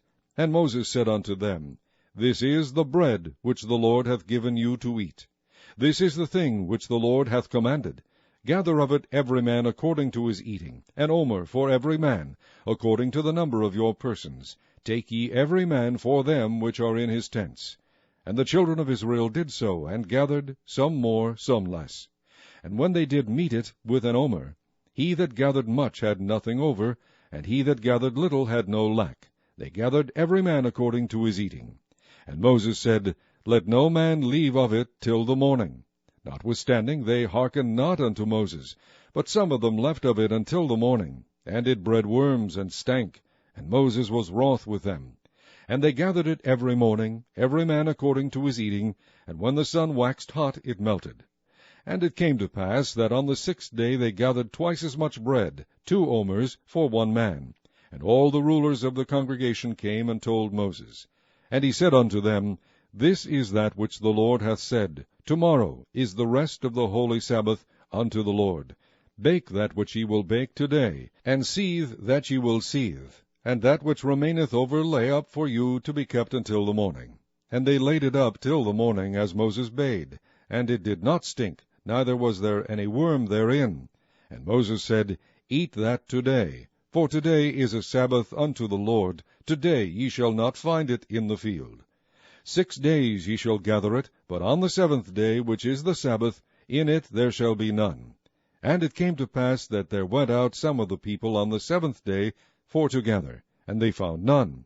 And the Lord said unto Moses, How long refuse ye to keep my commandments and my laws? See, for that the Lord hath given you the Sabbath, therefore he giveth you on the 6th day the bread of 2 days. Abide ye every man in his place, let no man go out of his place on the 7th day. So the people rested on the 7th day. And the house of Israel called the name thereof manna, and it was like coriander seed, white, and the taste of it was like wafers made with honey. And Moses said, This is the thing which the Lord commandeth. Fill an omer of it to be kept for your generations, that they may see the bread wherewith I have fed you in the wilderness, when I brought you forth from the land of Egypt. And Moses said unto Aaron, Take a pot, and put an omer full of manna therein, and lay it up before the Lord to be kept for your generations. As the Lord commanded Moses, so Aaron laid it up before the testimony to be kept. And the children of Israel did eat manna 40 years, until they came to a land inhabited. They did eat manna until they came unto the borders of the land of Canaan. Now an omer is the 10th part of an ephah. Chapter 17. And all the congregation of the children of Israel journeyed from the wilderness of Sin after their journeys, according to the commandment of the Lord, and pitched in Rephidim, and there was no water for the people to drink. Wherefore the people did chide with Moses, and said, Give us water that we may drink. And Moses said unto them, Why chide ye with me? Wherefore do ye tempt the Lord? And the people thirsted there for water. And the people murmured against Moses, and said, Wherefore is this that thou hast brought us up out of Egypt, to kill us and our children and our cattle with thirst? And Moses cried unto the Lord, saying, What shall I do unto this people? They be almost ready to stone me. And the Lord said unto Moses, Go on before the people, and take with thee of the elders of Israel, and thy rod wherewith thou smotest the river, take in thine hand, and go. Behold, I will stand before thee there upon the rock in Horeb, and thou shalt smite the rock, and there shall come water out of it, that the people may drink. And Moses did so in the sight of the elders of Israel. And he called the name of the place Massah and Meribah, because of the chiding of the children of Israel, and because they tempted the Lord, saying, Is the Lord among us or not? Then came Amalek, and fought with Israel in Rephidim. And Moses said unto Joshua, Choose us out men, and go out, fight with Amalek tomorrow. I will stand on the top of the hill with the rod of God in mine hand. So Joshua did as Moses had said to him, and fought with Amalek, and Moses, Aaron, and Hur went up to the top of the hill. And it came to pass, when Moses held up his hand, that Israel prevailed. And when he let down his hand, Amalek prevailed. But Moses' hands were heavy, and they took a stone, and put it under him, and he sat thereon. And Aaron and Hur stayed up his hands, the one on the one side, and the other on the other side, and his hands were steady until the going down of the sun. And Joshua discomfited Amalek and his people with the edge of the sword. And the Lord said unto Moses, Write this for a memorial in a book, and rehearse it in the ears of Joshua, for I will utterly put out the remembrance of Amalek from under heaven. And Moses built an altar, and called the name of it Jehovah Nissi. For he said, Because the Lord has sworn that the Lord will have war with Amalek from generation to generation. Chapter 18. When Jethro, the priest of Midian, Moses' father-in-law, heard of all that God had done for Moses and for Israel his people, and that the Lord had brought Israel out of Egypt, then Jethro, Moses' father-in-law, took up Zipporah, Moses' wife, after he had sent her back, and her 2 sons, of which the name of the one was Gershom, for he said, I have been an alien in a strange land. And the same of the other was Eleazar, for the God of my father, said he, was mine help, and delivered me from the sword of Pharaoh. And Jethro, Moses' father-in-law, came with his sons and his wife unto Moses into the wilderness, where he encamped at the mount of God. And he said unto Moses, I, thy father-in-law Jethro, am come unto thee, and thy wife, and her 2 sons with her. And Moses went out to meet his father-in-law, and did obeisance, and kissed him, and they asked each other of their welfare, and they came into the tent. And Moses told his father-in-law all that the Lord had done unto Pharaoh and to the Egyptians for Israel's sake, and all the travail that had come upon them by the way, and how the Lord delivered them. And Jethro rejoiced for all the goodness which the Lord had done to Israel, whom he had delivered out of the hand of the Egyptians. And Jethro said, Blessed be the Lord, who hath delivered you out of the hand of the Egyptians, and out of the hand of Pharaoh, who hath delivered the people from under the hand of the Egyptians. Now I know that the Lord is greater than all gods, for in the thing wherein they dealt proudly he was above them. And Jethro, Moses' father-in-law, took a burnt offering and sacrifices for God, and Aaron came, and all the elders of Israel, to eat bread with Moses' father-in-law before God. And it came to pass on the morrow, that Moses sat to judge the people, and the people stood by Moses from the morning unto the evening. And when Moses' father-in-law saw all that he did to the people, he said, What is this thing that thou doest to the people? Why sittest thou thyself alone, and all the people stand by thee from morning unto even? And Moses said unto his father-in-law, Because the people come unto me to inquire of God. When they have a matter, they come unto me, and I judge between one and another, and I do make them know the statutes of God and his laws. And Moses' father-in-law said unto him, The thing that thou doest is not good. Thou wilt surely wear away, both thou and this people that is with thee, for this thing is too heavy for thee. Thou art not able to perform it thyself alone. Hearken now unto my voice. I will give thee counsel, and God shall be with thee. Be thou for the people to Godward, that thou mayest bring the causes unto God. And thou shalt teach them ordinances and laws, and shalt shew them the way wherein they must walk, and the work that they must do. Moreover, thou shalt provide out of all the people able men, such as fear God, men of truth, hating covetousness, and place such over them, to be rulers of thousands, and rulers of hundreds, rulers of 50s, and rulers of 10s. And let them judge the people at all seasons. And it shall be that every great matter they shall bring unto thee, but every small matter they shall judge. So shall it be easier for thyself, and they shall bear the burden with thee. If thou shalt do this thing, and God command thee so, then thou shalt be able to endure, and all this people shall also go to their place in peace. So Moses hearkened to the voice of his father-in-law, and did all that he had said. And Moses chose able men out of all Israel, and made them heads over the people, rulers of thousands, rulers of hundreds, rulers of 50s, and rulers of 10s. And they judged the people at all seasons. The hard causes they brought unto Moses, but every small matter they judged themselves. And Moses let his father-in-law depart, and he went his way into his own land. Chapter 19. In the 3rd month, when the children of Israel were gone forth out of the land of Egypt, the same day came they into the wilderness of Sinai. For they were departed from Rephidim, and were come to the desert of Sinai, and had pitched in the wilderness. And there Israel camped before the mount. And Moses went up unto God, and the Lord called unto him out of the mountain, saying, Thus shalt thou say to the house of Jacob, and tell the children of Israel, Ye have seen what I did unto the Egyptians, and how I bare you on eagle's wings, and brought you unto myself. Now therefore, if ye will obey my voice indeed, and keep my covenant, then ye shall be a peculiar treasure unto me above all people, for all the earth is mine. And ye shall be unto me a kingdom of priests, and an holy nation. These are the words which thou shalt speak unto the children of Israel. And Moses came and called for the elders of the people, and laid before their faces all these words which the Lord commanded him.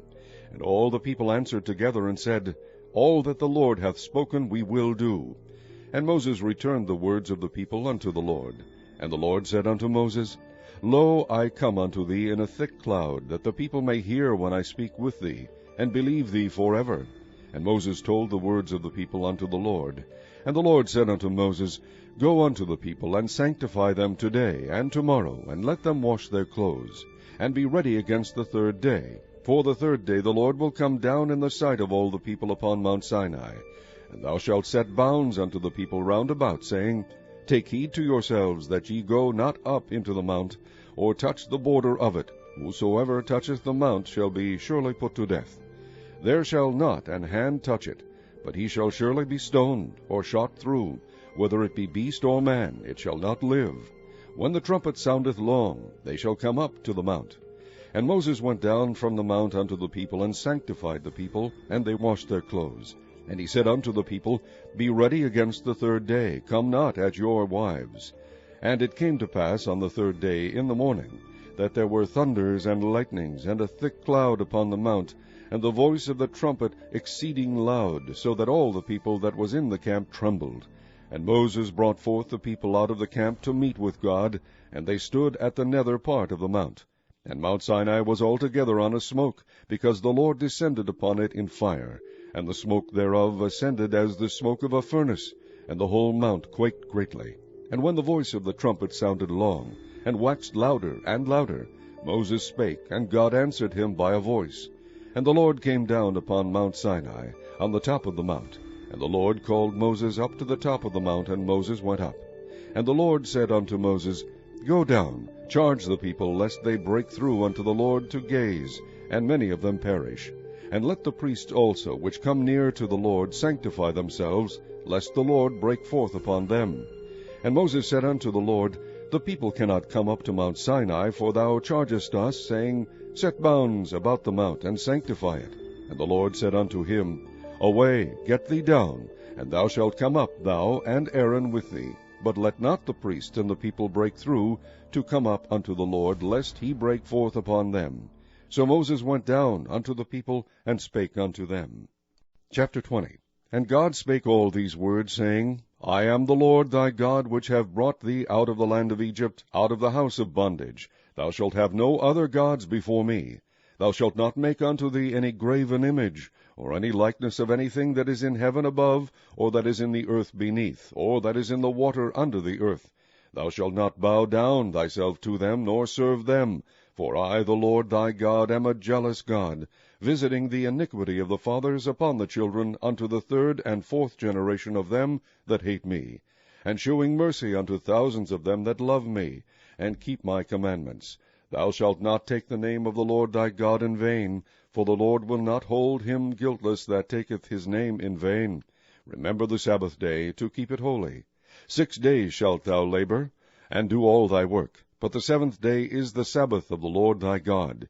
In it thou shalt not do any work, thou, nor thy son, nor thy daughter, thy manservant, nor thy maidservant, nor thy cattle, nor thy stranger that is within thy gates. For in 6 days the Lord made heaven and earth, the sea, and all that in them is, and rested the seventh day. Wherefore the Lord blessed the Sabbath day, and hallowed it. Honor thy father and thy mother, that thy days may be long upon the land which the Lord thy God giveth thee. Thou shalt not kill. Thou shalt not commit adultery. Thou shalt not steal. Thou shalt not bear false witness against thy neighbor. Thou shalt not covet thy neighbor's house. Thou shalt not covet thy neighbor's wife, nor his manservant, nor his maidservant, nor his ox, nor his ass, nor anything that is thy neighbor's. And all the people saw the thunderings, and the lightnings, and the noise of the trumpet, and the mountain smoking. And when the people saw it, they removed, and stood afar off. And they said unto Moses, Speak thou with us, and we will hear. But let not God speak with us, lest we die. And Moses said unto the people, Fear not, for God is come to prove you, and that his fear may be before your faces, that ye sin not. And the people stood afar off, and Moses drew near unto the thick darkness where God was. And the Lord said unto Moses, Thus thou shalt say unto the children of Israel, Ye have seen that I have talked with you from heaven. Ye shall not make with me gods of silver, neither shall ye make unto you gods of gold. An altar of earth thou shalt make unto me, and shalt sacrifice thereon thy burnt offerings, and thy peace offerings, thy sheep and thine oxen. In all places where I record my name I will come unto thee, and I will bless thee. And if thou wilt make me an altar of stone, thou shalt not build it of hewn stone, for if thou lift up thy tool upon it, thou hast polluted it. Neither shalt thou go up by steps unto mine altar, that thy nakedness be not discovered thereon. Chapter 21. Now these are the judgments which thou shalt set before them. If thou buy an Hebrew servant, 6 years he shall serve, and in the 7th he shall go out free for nothing. If he came in by himself, he shall go out by himself. If he were married, then his wife shall go out with him. If his master have given him a wife, and she have borne him sons or daughters, the wife and her children shall be her master's, and he shall go out by himself. And if the servant shall plainly say, I love my master, my wife, and my children, I will not go out free, then his master shall bring him unto the judges. He shall also bring him to the door, or unto the door post, and his master shall bore his ear through with an awl, and he shall serve him forever. And if a man sell his daughter to be a maidservant, she shall not go out, as the menservants do. If she please not her master, who hath betrothed her to himself, then shall he let her be redeemed. To sell her unto a strange nation he shall have no power, seeing he hath dealt deceitfully with her. And if he have betrothed her unto his son, he shall deal with her after the manner of daughters. If he take him another wife, her food, her raiment, and her duty of marriage shall be not diminished. And if he do not these 3 unto her, then shall she go out free without money. He that smiteth a man so that he die shall be surely put to death. And if a man lie not in wait, but God deliver him into his hand, then I will appoint thee a place whither he shall flee. But if a man come presumptuously upon his neighbor to slay him with guile, thou shalt take him from mine altar, that he may die. And he that smiteth his father or his mother shall be surely put to death. And he that stealeth a man and selleth him, or if he be found in his hand, he shall surely be put to death. And he that curseth his father or his mother shall surely be put to death. And if men strive together, and one smite another with a stone or with his fist, and he die not, but keepeth his bed, if he rise again and walk abroad upon his staff, then shall he that smote him be quit. Only he shall pay for the loss of his time, and shall cause him to be thoroughly healed. And if a man smite his servant or his maid with a rod, and he die under his hand, he shall be surely punished. Notwithstanding, if he continue a day or 2, he shall not be punished, for he is his money. If men strive and hurt a woman with child, so that her fruit depart from her, and yet no mischief follow, he shall be surely punished, according as the woman's husband will lay upon him, and he shall pay as the judges determine. And if any mischief follow, then thou shalt give life for life, eye for eye, tooth for tooth, hand for hand, foot for foot, burning for burning, wound for wound, stripe for stripe. And if a man smite the eye of his servant, or the eye of his maid, that it perish, he shall let him go free for his eye's sake. And if he smite out his manservant's tooth, or his maidservant's tooth, he shall let him go free for his tooth's sake. If an ox gore a man or a woman, that they die, then the ox shall be surely stoned, and his flesh shall not be eaten, but the owner of the ox shall be quit. But if the ox were wont to push with his horn in time past, and it hath been testified to his owner, and he hath not kept him in, but that he hath killed a man or a woman, the ox shall be stoned, and his owner also shall be put to death. If there be laid on him a sum of money, then he shall give for the ransom of his life whatsoever is laid upon him, whether he have gored a son or have gored a daughter. According to this judgment shall it be done unto him. If the ox shall push a manservant or a maidservant, he shall give unto their master 30 shekels of silver, and the ox shall be stoned. And if a man shall open a pit, or if a man shall dig a pit, and not cover it, and an ox or an ass fall therein, the owner of the pit shall make it good, and give money unto the owner of them, and the dead beast shall be his. And if one man's ox hurt another's, that he die, then they shall sell the live ox, and divide the money of it, and the dead ox also they shall divide. Or if it be known that the ox hath used to push in time past, and his owner hath not kept him in, he shall surely pay ox for ox, and the dead shall be his own. Chapter 22. If a man shall steal an ox or a sheep, and kill it, or sell it, he shall restore 5 oxen for an ox, and 4 sheep for a sheep. If a thief be found breaking up, and be smitten that he die, there shall no blood be shed for him. If the sun be risen upon him, there shall be blood shed for him, for he should make full restitution. If he have nothing, then he shall be sold for his theft. If the theft be certainly found in his hand alive, whether it be ox or ass or sheep, he shall restore double. If a man shall cause a field or vineyard to be eaten, and shall put in his beast, and shall feed in another man's field, of the best of his own field, and of the best of his own vineyard shall he make restitution. If fire break out and catch in thorns, so that the stacks of corn, or the standing corn, or the field, be consumed therewith, he that kindled the fire shall surely make restitution. If a man shall deliver unto his neighbor money or stuff to keep, and it be stolen out of the man's house, if the thief be found, let him pay double. If the thief be not found, then the master of the house shall be brought unto the judges, to see whether he have put his hand unto his neighbor's goods. For all manner of trespass, whether it be for ox, for ass, for sheep, for raiment, or for any manner of lost thing, which another challengeth to be his, the cause of both parties shall come before the judges, and whom the judges shall condemn, he shall pay double unto his neighbor. If a man deliver unto his neighbor an ass, or an ox, or a sheep, or any beast to keep, and it die, or be hurt, or driven away, no man seeing it, then shall an oath of the Lord be between them both, that he hath not put his hand unto his neighbor's goods, and the owner of it shall accept thereof, and he shall not make it good. And if it be stolen from him, he shall make restitution unto the owner thereof. If it be torn in pieces, then let him bring it for witness, and he shall not make good that which was torn. And if a man borrow aught of his neighbor, and it be hurt, or die, the owner thereof being not with it, he shall surely make it good. But if the owner thereof be with it, he shall not make it good, if it be an hired thing, it came for his hire. And if a man entice a maid that is not betrothed, and lie with her, he shall surely endow her to be his wife. And if her father utterly refuse to give her unto him, he shall pay money according to the dowry of virgins. Thou shalt not suffer a witch to live. Whosoever lieth with a beast shall surely be put to death. He that sacrificeth unto any god, save unto the Lord only, he shall be utterly destroyed. Thou shalt neither vex a stranger, nor oppress him, for ye were strangers in the land of Egypt. Ye shall not afflict any widow or fatherless child. If thou afflict them in any wise, and they cry at all unto me, I will surely hear their cry, and my wrath shall wax hot. And I will kill you with the sword, and your wives shall be widows, and your children fatherless. If thou lend money to any of my people that is poor by thee, thou shalt not be to him as an usurer, neither shalt thou lay upon him usury.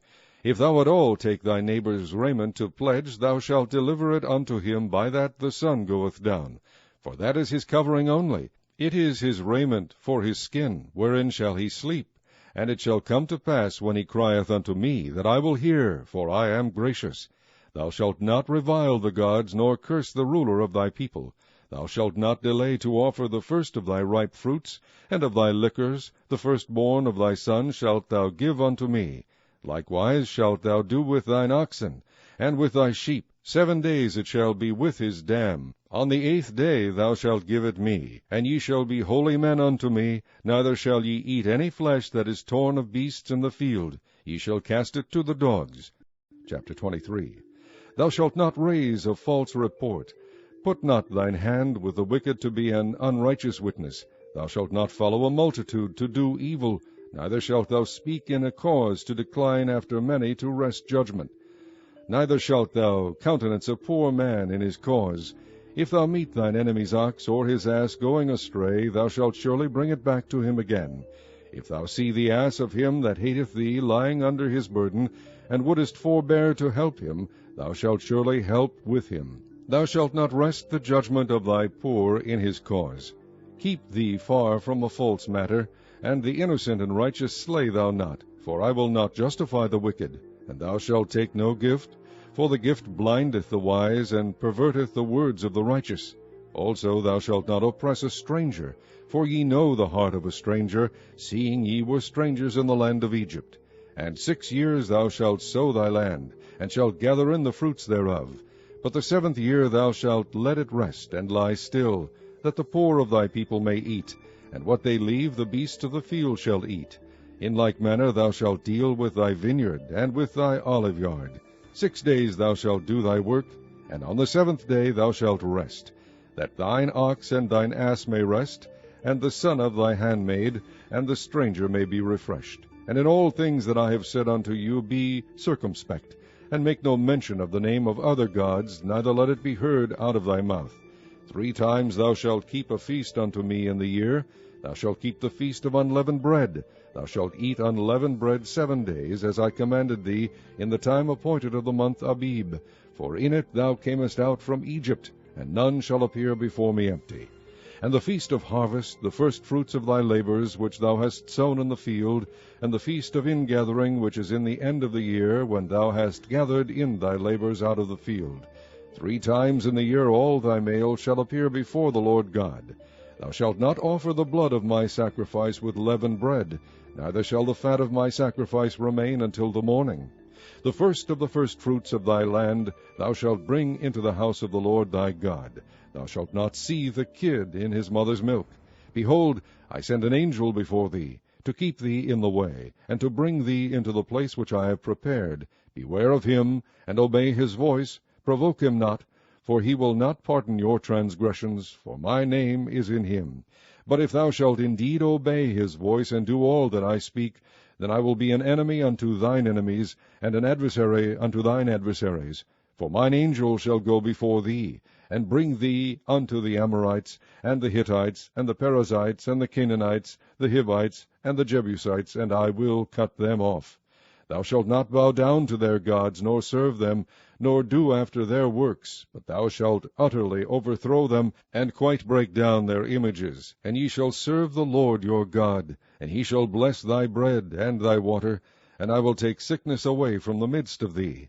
There shall nothing cast their young, nor be barren in thy land. The number of thy days I will fulfill. I will send my fear before thee, and will destroy all the people to whom thou shalt come, and I will make all thine enemies turn their backs unto thee. And I will send hornets before thee, which shall drive out the Hivite, the Canaanite, and the Hittite from before thee. I will not drive them out from before thee in 1 year, lest the land become desolate, and the beasts of the field multiply against thee. By little and little I will drive them out from before thee, until thou be increased, and inherit the land. And I will set thy bounds from the Red Sea even unto the sea of the Philistines, and from the desert unto the river. For I will deliver the inhabitants of the land into your hand, and thou shalt drive them out before thee. Thou shalt make no covenant with them, nor with their gods. They shall not dwell in thy land, lest they make thee sin against me. For if thou serve their gods, it will surely be a snare unto thee. Chapter 24. And he said unto Moses, Come up unto the Lord, thou and Aaron, Nadab, and Abihu, and 70 of the elders of Israel, and worship ye afar off. And Moses alone shall come near the Lord, but they shall not come nigh, neither shall the people go up with him. And Moses came and told the people all the words of the Lord, and all the judgments. And all the people answered with one voice, and said, All the words which the Lord hath said will we do. And Moses wrote all the words of the Lord, and rose up early in the morning, and builded an altar under the hill, and 12 pillars according to the 12 tribes of Israel. And he sent young men of the children of Israel, which offered burnt offerings, and sacrificed peace offerings of oxen unto the Lord. And Moses took half of the blood, and put it in basins, and half of the blood he sprinkled on the altar. And he took the book of the covenant, and read in the audience of the people, and they said, All that the Lord hath said will we do, and be obedient. And Moses took the blood, and sprinkled it on the people, and said, Behold the blood of the covenant which the Lord hath made with you concerning all these words. Then went up Moses and Aaron, Nadab and Abihu, and 70 of the elders of Israel. And they saw the God of Israel, and there was under his feet as it were a paved work of a sapphire stone, and as it were the body of heaven in his clearness. And upon the nobles of the children of Israel he laid not his hand. Also they saw God, and did eat and drink. And the Lord said unto Moses, Come up to me into the mount, and be there. And I will give thee tables of stone, and a law, and commandments which I have written, that thou mayest teach them. And Moses rose up, and his minister Joshua, and Moses went up into the mount of God. And he said unto the elders, Tarry ye here for us until we come again unto you. And behold, Aaron and Hur are with you. If any man have any matters to do, let him come unto them. And Moses went up into the mount, and a cloud covered the mount. And the glory of the Lord abode upon Mount Sinai, and the cloud covered it 6 days. And the 7th day he called unto Moses out of the midst of the cloud. And the sight of the glory of the Lord was like devouring fire on the top of the mount in the eyes of the children of Israel. And Moses went into the midst of the cloud, and gat him up into the mount. And Moses was in the mount 40 days and 40 nights. Chapter 25. And the Lord spake unto Moses, saying, Speak unto the children of Israel, that they bring me an offering. Of every man that giveth it willingly with his heart ye shall take my offering. And this is the offering which ye shall take of them, gold, and silver, and brass, and blue, and purple, and scarlet, and fine linen, and goat's hair, and ram skins dyed red, and badger skins, and shittim wood, oil for the light, spices for anointing oil, and for sweet incense, onyx stones, and stones to be set in the ephod and in the breastplate. And let them make me a sanctuary, that I may dwell among them. According to all that I shew thee, after the pattern of the tabernacle, and the pattern of all the instruments thereof, even so shall ye make it. And they shall make an ark of shittim wood, 2 cubits and a half shall be the length thereof, and a cubit and a half the breadth thereof, and a cubit and a half the height thereof. And thou shalt overlay it with pure gold, within and without shalt thou overlay it, and shalt make upon it a crown of gold round about. And thou shalt cast 4 rings of gold for it, and put them in the 4 corners thereof. And 2 rings shall be in the one side of it, and 2 rings in the other side of it. And thou shalt make staves of shittim wood, and overlay them with gold. And thou shalt put the staves into the rings by the sides of the ark, that the ark may be borne with them. The staves shall be in the rings of the ark, they shall not be taken from it. And thou shalt put into the ark the testimony which I shall give thee. And thou shalt make a mercy seat of pure gold. 2 cubits and a half shall be the length thereof, and a cubit and a half the breadth thereof. And thou shalt make 2 cherubims of gold, of beaten work shalt thou make them, in the 2 ends of the mercy seat. And make 1 cherub on the one end, and the other cherub on the other end. Even of the mercy seat shall ye make the cherubims on the 2 ends thereof. And the cherubims shall stretch forth their wings on high, covering the mercy seat with their wings. And their faces shall look one to another, toward the mercy seat shall the faces of the cherubims be. And thou shalt put the mercy seat above upon the ark. And in the ark thou shalt put the testimony that I shall give thee. And there I will meet with thee, and I will commune with thee from above the mercy seat, from between the 2 cherubims which are upon the ark of the testimony, of all things which I will give thee in commandment unto the children of Israel. Thou shalt also make a table of shittim wood. 2 cubits shall be the length thereof, and a cubit the breadth thereof, and a cubit and a half the height thereof. And thou shalt overlay it with pure gold, and make thereto a crown of gold round about. And thou shalt make unto it a border of an handbreadth round about. And thou shalt make a golden crown to the border thereof round about. And thou shalt make for it 4 rings of gold, and put the rings in the 4 corners that are on the 4 feet thereof. Over against the border shall the rings be for places of the staves to bear the table. And thou shalt make the staves of shittim wood, and overlay them with gold, that the table may be borne with them. And thou shalt make the dishes thereof, and spoons thereof, and covers thereof, and bowls thereof, to cover withal. Of pure gold shalt thou make them. And thou shalt set upon the table shewbread before me alway. And thou shalt make a candlestick of pure gold. Of beaten work shall the candlestick be made. His shaft, and his branches, his bowls, his knobs, and his flowers shall be of the same. And 6 branches shall come out of the sides of it, 3 branches of the candlestick out of the one side, and 3 branches of the candlestick out of the other side. 3 bowls made like unto almonds, with a knop and a flower in one branch, and 3 bowls made like almonds in the other branch, with a knop and a flower. So in the 6 branches that come out of the candlestick. And in the candlestick shall be 4 bowls made like unto almonds, with their knops and their flowers. And there shall be a knop under 2 branches of the same, and a knop under 2 branches of the same, and a knop under 2 branches of the same, according to the 6 branches that proceed out of the candlestick. Their knops and their branches shall be of the same. all it shall be one beaten work of pure gold. And thou shalt make the 7 lamps thereof, and they shall light the lamps thereof, that they may give light over against it.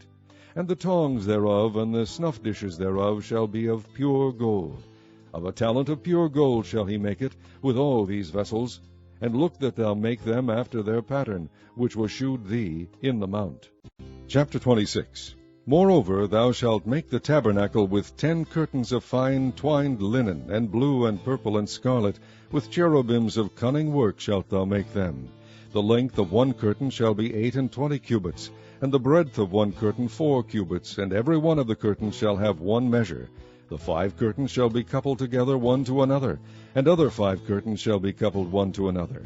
And thou shalt make loops of blue upon the edge of the one curtain from the selve edge in the coupling, and likewise shalt thou make in the uttermost edge of another curtain in the coupling of the second. 50 loops shalt thou make in the one curtain, and 50 loops shalt thou make in the edge of the curtain that is in the coupling of the second, that the loops may take hold one of another. And thou shalt make 50 taches of gold, and couple the curtains together with the taches, and it shall be one tabernacle. And thou shalt make curtains of goat's hair to be a covering upon the tabernacle. 11 curtains shalt thou make. The length of one curtain shall be 30 cubits, and the breadth of one curtain 4 cubits, and the 11 curtains shall be all of one measure. And thou shalt couple 5 curtains by themselves, and 6 curtains by themselves, and shalt double the 6th curtain in the forefront of the tabernacle. And thou shalt make 50 loops on the edge of the one curtain that is outmost in the coupling, and 50 loops in the edge of the curtain which coupleth the second. And thou shalt make 50 taches of brass, and put the taches into the loops, and couple the tent together, that it may be one. And the remnant that remaineth of the curtains of the tent, the half curtain that remaineth, shall hang over the back side of the tabernacle, and a cubit on the one side, and a cubit on the other side of that which remaineth in the length of the curtains of the tent. It shall hang over the sides of the tabernacle on this side and on that side to cover it. And thou shalt make a covering for the tent of ram skins dyed red, and a covering above of badger skins. And thou shalt make boards for the tabernacle of shittim wood standing up. 10 cubits shall be the length of a board, and a cubit and a half shall be the breadth of one board. 2 tenons shall there be in one board, set in order one against another. Thus shalt thou make for all the boards of the tabernacle. And thou shalt make the boards for the tabernacle, 20 boards on the south side southward. And thou shalt make 40 sockets of silver under the 20 boards, 2 sockets under one board for his 2 tenons, and 2 sockets under another board for his 2 tenons. And for the second side of the tabernacle on the north side there shall be 20 boards, and there 40 sockets of silver, 2 sockets under one board, and 2 sockets under another board. And for the skies of the tabernacle westward thou shalt make 6 boards, and 2 boards shalt thou make for the corners of the tabernacle in the 2 sides. And they shall be coupled together beneath, and they shall be coupled together above the head of it unto one ring. Thus shall it be for them both, they shall be for the 2 corners. And they shall be 8 boards, and their sockets of silver, 16 sockets, 2 sockets under one board, and 2 sockets under another board. And thou shalt make bars of shittim wood, 5 for the boards of the one side of the tabernacle, and 5 bars for the boards of the other side of the tabernacle, and 5 bars for the boards of the side of the tabernacle, for the 2 sides westward. And the middle bar in the midst of the boards shall reach from end to end. And thou shalt overlay the boards with gold, and make their rings of gold for places for the bars. And thou shalt overlay the bars with gold. And thou shalt rear up the tabernacle according to the fashion thereof which was shewed thee in the mount. And thou shalt make a veil of blue, and purple, and scarlet, and fine twined linen of cunning work, with cherubim shall it be made. And thou shalt hang it upon 4 pillars of shittim wood overlaid with gold. Their hooks shall be of gold, upon the 4 sockets of silver. And thou shalt hang up the veil under the taches, that thou mayest bring in thither within the veil the ark of the testimony. And the veil shall divide unto you between the holy place and the most holy. And thou shalt put the mercy seat upon the ark of the testimony in the most holy place. And thou shalt set the table without the veil, and the candlestick over against the table on the side of the tabernacle toward the south. And thou shalt put the table on the north side. And thou shalt make an hanging for the door of the tent of blue, and purple, and scarlet, and fine twined linen wrought with needlework. And thou shalt make for the hanging 5 pillars of shittim wood, and overlay them with gold, and their hooks shall be of gold, and thou shalt cast 5 sockets of brass for them. Chapter 27. And thou shalt make an altar of shittim wood, 5 cubits long and 5 cubits broad. The altar shall be 4 square, and the height thereof shall be 3 cubits.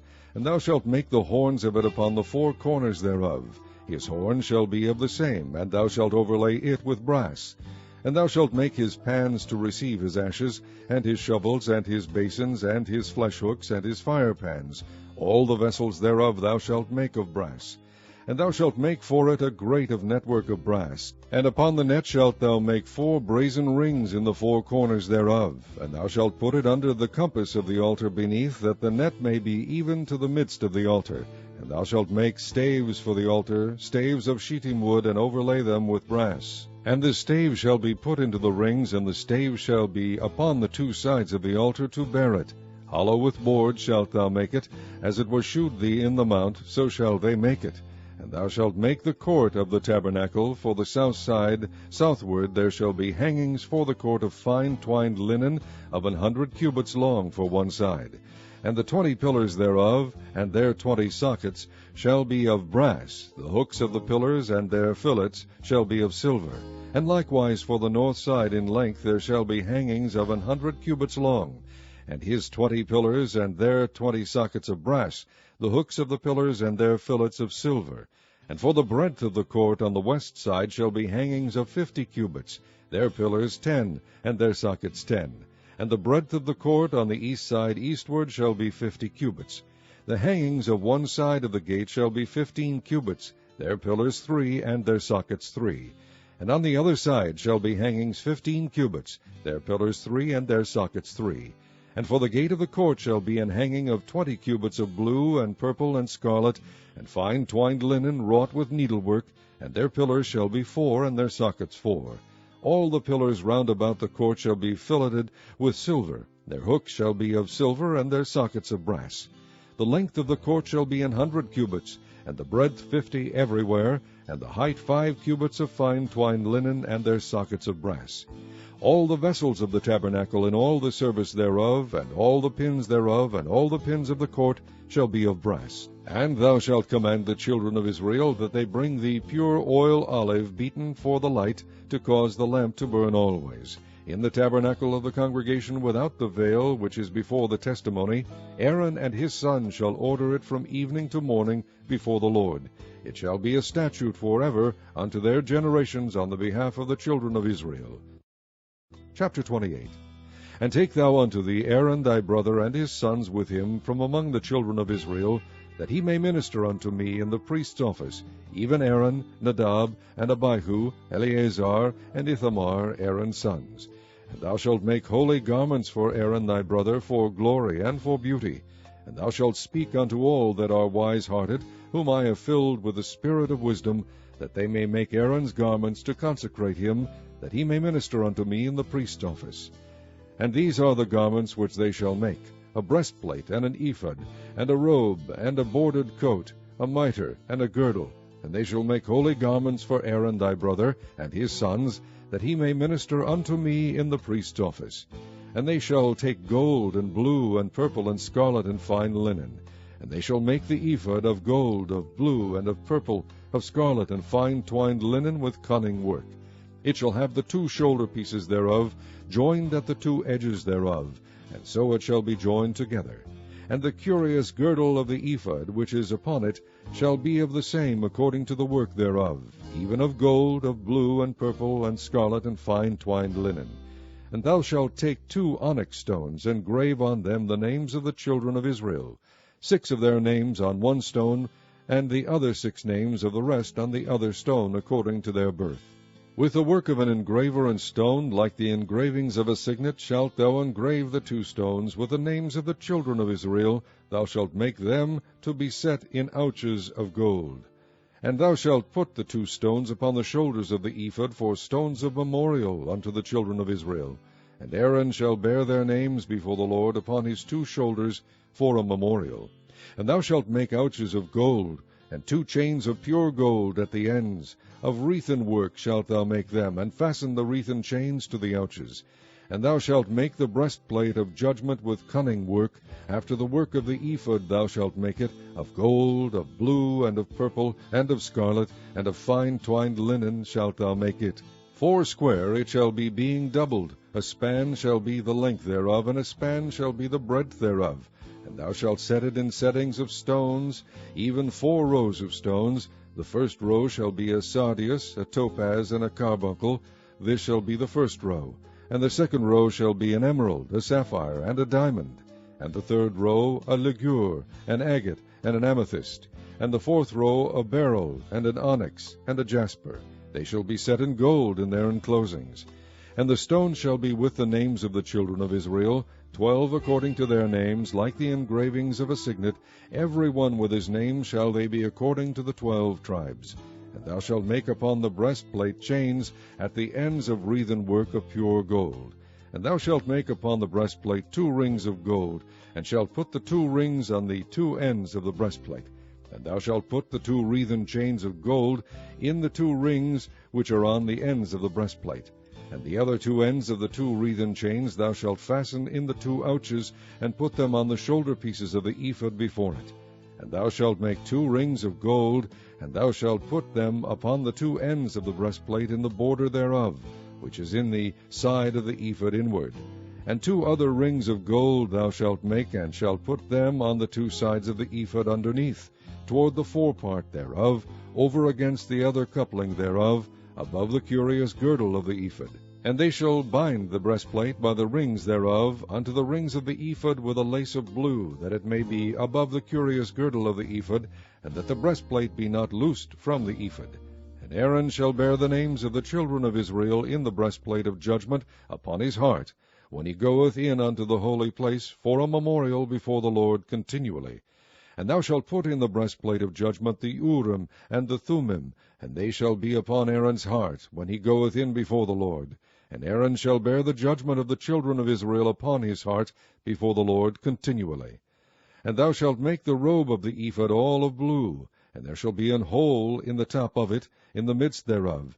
It shall have a binding of woven work round about the hole of it, as it were the hole of a habergeon, that it be not rent. And beneath upon the hem of it thou shalt make pomegranates of blue, and of purple, and of scarlet, round about the hem thereof, and bells of gold between them round about.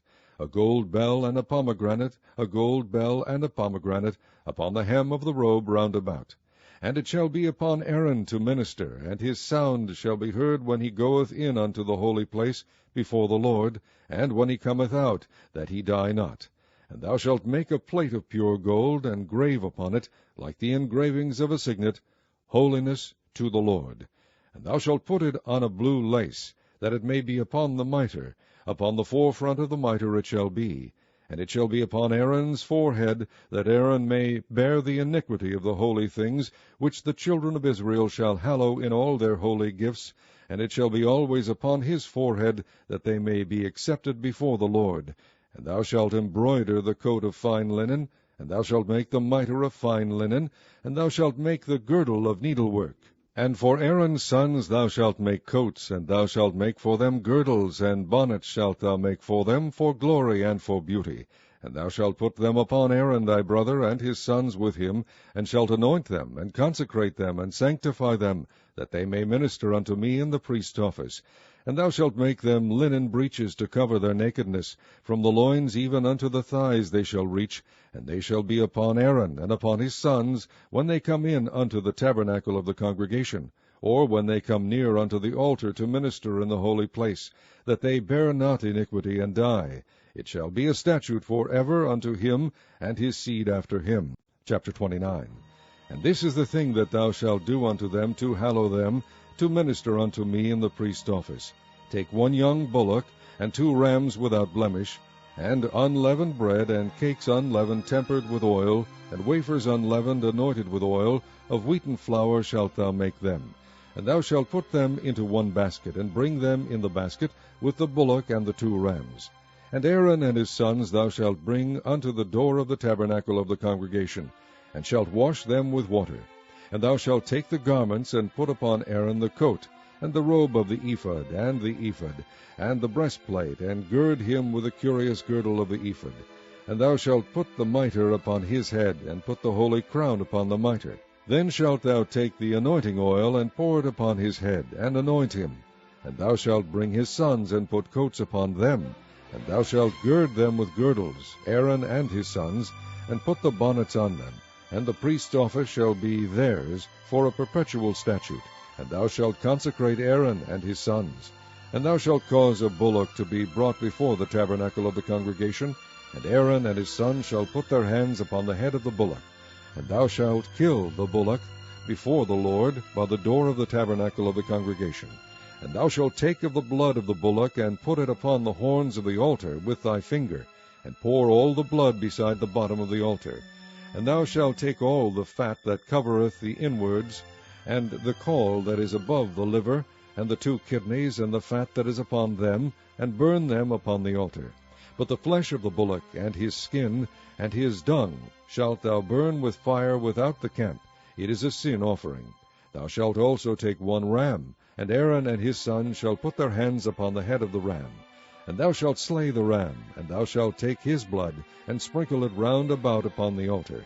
And thou shalt cut the ram in pieces, and wash the inwards of him, and his legs, and put them unto his pieces, and unto his head. And thou shalt burn the whole ram upon the altar. It is a burnt offering unto the Lord. It is a sweet savour, an offering made by fire unto the Lord. And thou shalt take the other ram, and Aaron and his sons shall put their hands upon the head of the ram. Then shalt thou kill the ram, and take of his blood, and put it upon the tip of the right ear of Aaron, and upon the tip of the right ear of his sons, and upon the thumb of their right hand, and upon the great toe of their right foot, and sprinkle the blood upon the altar round about. And thou shalt take of the blood that is upon the altar, and of the anointing oil, and sprinkle it upon Aaron, and upon his garments, and upon his sons, and upon the garments of his sons with him. And he shall be hallowed, and his garments, and his sons' garments with him.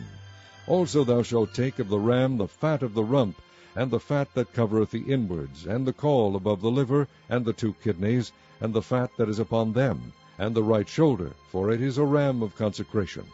And 1 loaf of bread, and 1 cake of oiled bread, and 1 wafer out of the basket of the unleavened bread that is before the Lord. And thou shalt put all in the hands of Aaron, and in the hands of his sons, and shalt wave them for a wave offering before the Lord. And thou shalt receive them in their hands, and burn them upon the altar for a burnt offering, for a sweet savour before the Lord. It is an offering made by fire unto the Lord. And thou shalt take the breast of the ram of Aaron's consecration, and wave it for a wave offering before the Lord, and it shall be thy part. And thou shalt sanctify the breast of the wave offering, and the shoulder of the heave offering, which is waved, and which is heaved up, of the ram of the consecration, even of that which is for Aaron, and of that which is for his sons. And it shall be Aaron's and his sons by a statute for ever from the children of Israel. For it is an heave offering, and it shall be an heave offering from the children of Israel of the sacrifice of their peace offerings, even their heave offering unto the Lord. And the holy garments of Aaron shall be his sons after him, to be anointed therein, and to be consecrated in them. And that son that is priest in his stead shall put them on 7 days, when he cometh into the tabernacle of the congregation, to minister in the holy place. And thou shalt take the ram of the consecration, and seethe his flesh in the holy place. And Aaron and his sons shall eat the flesh of the ram, and the bread that is in the basket, by the door of the tabernacle of the congregation. And they shall eat those things wherewith the atonement was made, to consecrate and to sanctify them. But a stranger shall not eat thereof, because they are holy. And if aught of the flesh of the consecrations or of the bread remain unto the morning, then thou shalt burn the remainder with fire. It shall not be eaten, because it is holy. And thus shalt thou do unto Aaron and to his sons, according to all things which I have commanded thee.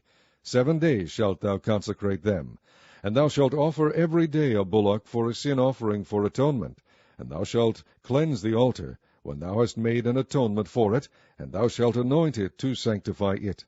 7 days thou shalt make an atonement for the altar, and sanctify it, and it shall be an altar most holy. Whatsoever toucheth the altar shall be holy. Now this is that which thou shalt offer upon the altar, 2 lambs of the first year, day by day continually. The 1 lamb thou shalt offer in the morning, and the other lamb thou shalt offer at even. And with the one lamb 1/10 deal of flour mingled with the 4th part of an hin of beaten oil, and the 4th part of an hin of wine for a drink offering. And the other lamb thou shalt offer at even, and shalt do thereto according to the meat offering of the morning, and according to the drink offering thereof, for a sweet savour, an offering made by fire unto the Lord. This shall be a continual burnt offering throughout your generations, at the door of the tabernacle of the congregation before the Lord, where I will meet you to speak there unto thee. And there I will meet with the children of Israel, and the tabernacle shall be sanctified by my glory. And I will sanctify the tabernacle of the congregation, and the altar. I will sanctify also both Aaron and his sons, to minister to me in the priest's office. And I will dwell among the children of Israel, and will be their God. And they shall know that I am the Lord their God, that brought them forth out of the land of Egypt, that I may dwell among them. I am the Lord their God. Chapter 30. And thou shalt make an altar to burn incense upon, of shittim wood shalt thou make it. A cubit shall be the length thereof, and a cubit the breadth thereof. 4 shall it be, and 2 cubits shall be the height thereof. The horns thereof shall be of the same. And thou shalt overlay it with pure gold, the top thereof, and the sides thereof round about, and the horns thereof. And thou shalt make unto it a crown of gold round about. And 2 golden rings shalt thou make to it under the crown of it. By the 2 corners thereof, upon the 2 sides of it shalt thou make it. And they shall be for places for the slaves to bear it withal. And thou shalt make the staves of shittim wood, and overlay them with gold. And thou shalt put it before the veil that is by the ark of the testimony, before the mercy seat that is over the testimony, where I will meet with thee. And Aaron shall burn thereon sweet incense every morning when he dresseth the lamps. He shall burn incense upon it. And when Aaron lighteth the lamps at even, he shall burn incense upon it, a perpetual incense before the Lord throughout your generations. Ye shall offer no strange incense thereon, nor burnt sacrifice, nor meat offering, neither shall ye pour drink offering thereon. And Aaron shall make an atonement upon the horns of it once in a year with the blood of the sin offering of atonements. Once in the year shall he make atonement upon it throughout your generations. It is most holy unto the Lord. And the Lord spake unto Moses, saying, When thou takest the sum of the children of Israel after their number, then shall they give every man a ransom for his soul unto the Lord, when thou numberest them, that there be no plague among them when thou numberest them. This they shall give, every one that passeth among them that are numbered, 1/2 shekel after the shekel of the sanctuary. A shekel is 20 gerahs, and 1/2 shekel shall be the offering of the Lord. Every one that passeth among them that are numbered, from 20 years old and above, shall give an offering unto the Lord. The rich shall not give more, and the poor shall not give less than 1/2 shekel, when they give an offering unto the Lord, to make an atonement for your souls. And thou shalt take the atonement money of the children of Israel, and shall appoint it for the service of the tabernacle of the congregation, that it may be a memorial unto the children of Israel before the Lord, to make an atonement for your souls. And the Lord spake unto Moses, saying, Thou shalt also make a laver of brass, and his foot also of brass, to wash withal. And thou shalt put it between the tabernacle of the congregation and the altar, and thou shalt put water therein. For Aaron and his sons shall wash their hands and their feet thereat.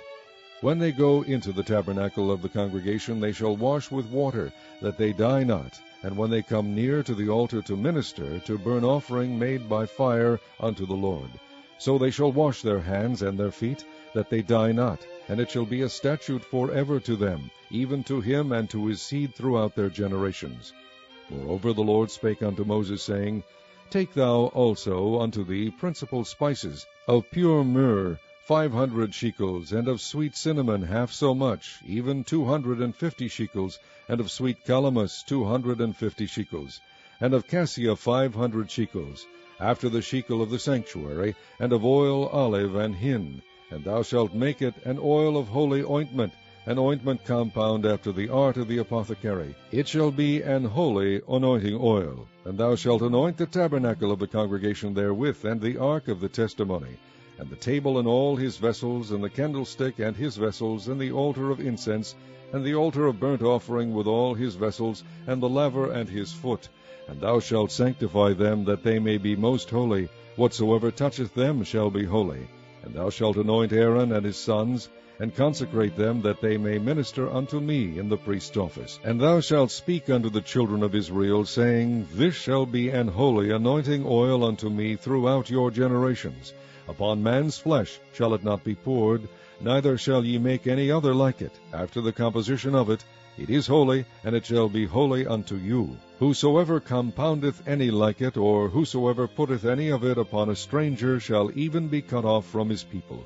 And the Lord said unto Moses, Take unto the sweet spices, stacte, and onycha, and galbanum, these sweet spices with pure frankincense, of each shall there be a like weight. And thou shalt make it a perfume, a confection after the art of the apothecary, tempered together, pure and holy. And thou shalt beat some of it very small, and put of it before the testimony in the tabernacle of the congregation, where I will meet with thee. It shall be unto you most holy. And as for the perfume which thou shalt make, ye shall not make to yourselves according to the composition thereof. It shall be unto thee holy for the Lord. Whosoever shall make like unto that, to smell thereto, shall even be cut off from his people. Chapter 31. And the Lord spake unto Moses, saying, See, I have called by name Bezaleel, the son of Uri, the son of Hur, of the tribe of Judah. And I have filled him with the Spirit of God in wisdom, and in understanding, and in knowledge, and in all manner of workmanship, to devise cunning works, to work in gold, and in silver, and in brass, and in cutting of stones to set them, and in carving of timber, to work in all manner of workmanship. And I, behold, I have given with him Aholiab, the son of Ahisamach, of the tribe of Dan. And in the hearts of all that are wise-hearted I have put wisdom, that they may make all that I have commanded thee, the tabernacle of the congregation, and the ark of the testimony, and the mercy seat that is thereupon, and all the furniture of the tabernacle, and the table and his furniture, and the pure candlestick with all his furniture, and the altar of incense, and the altar of burnt offering with all his furniture, and the laver and his foot, and the cloths of service, and the holy garments for Aaron the priest, and the garments of his sons, to minister in the priest's office, and the anointing oil, and sweet incense for the holy place, according to all that I have commanded thee shall they do. And the Lord spake unto Moses, saying, Speak thou also unto the children of Israel, saying, Verily my Sabbaths ye shall keep, for it is a sign between me and you throughout your generations, that ye may know that I am the Lord that doth sanctify you. Ye shall keep the Sabbath therefore, for it is holy unto you. Every one that defileth it shall surely be put to death. For whosoever doeth any work therein, that soul shall be cut off from among his people.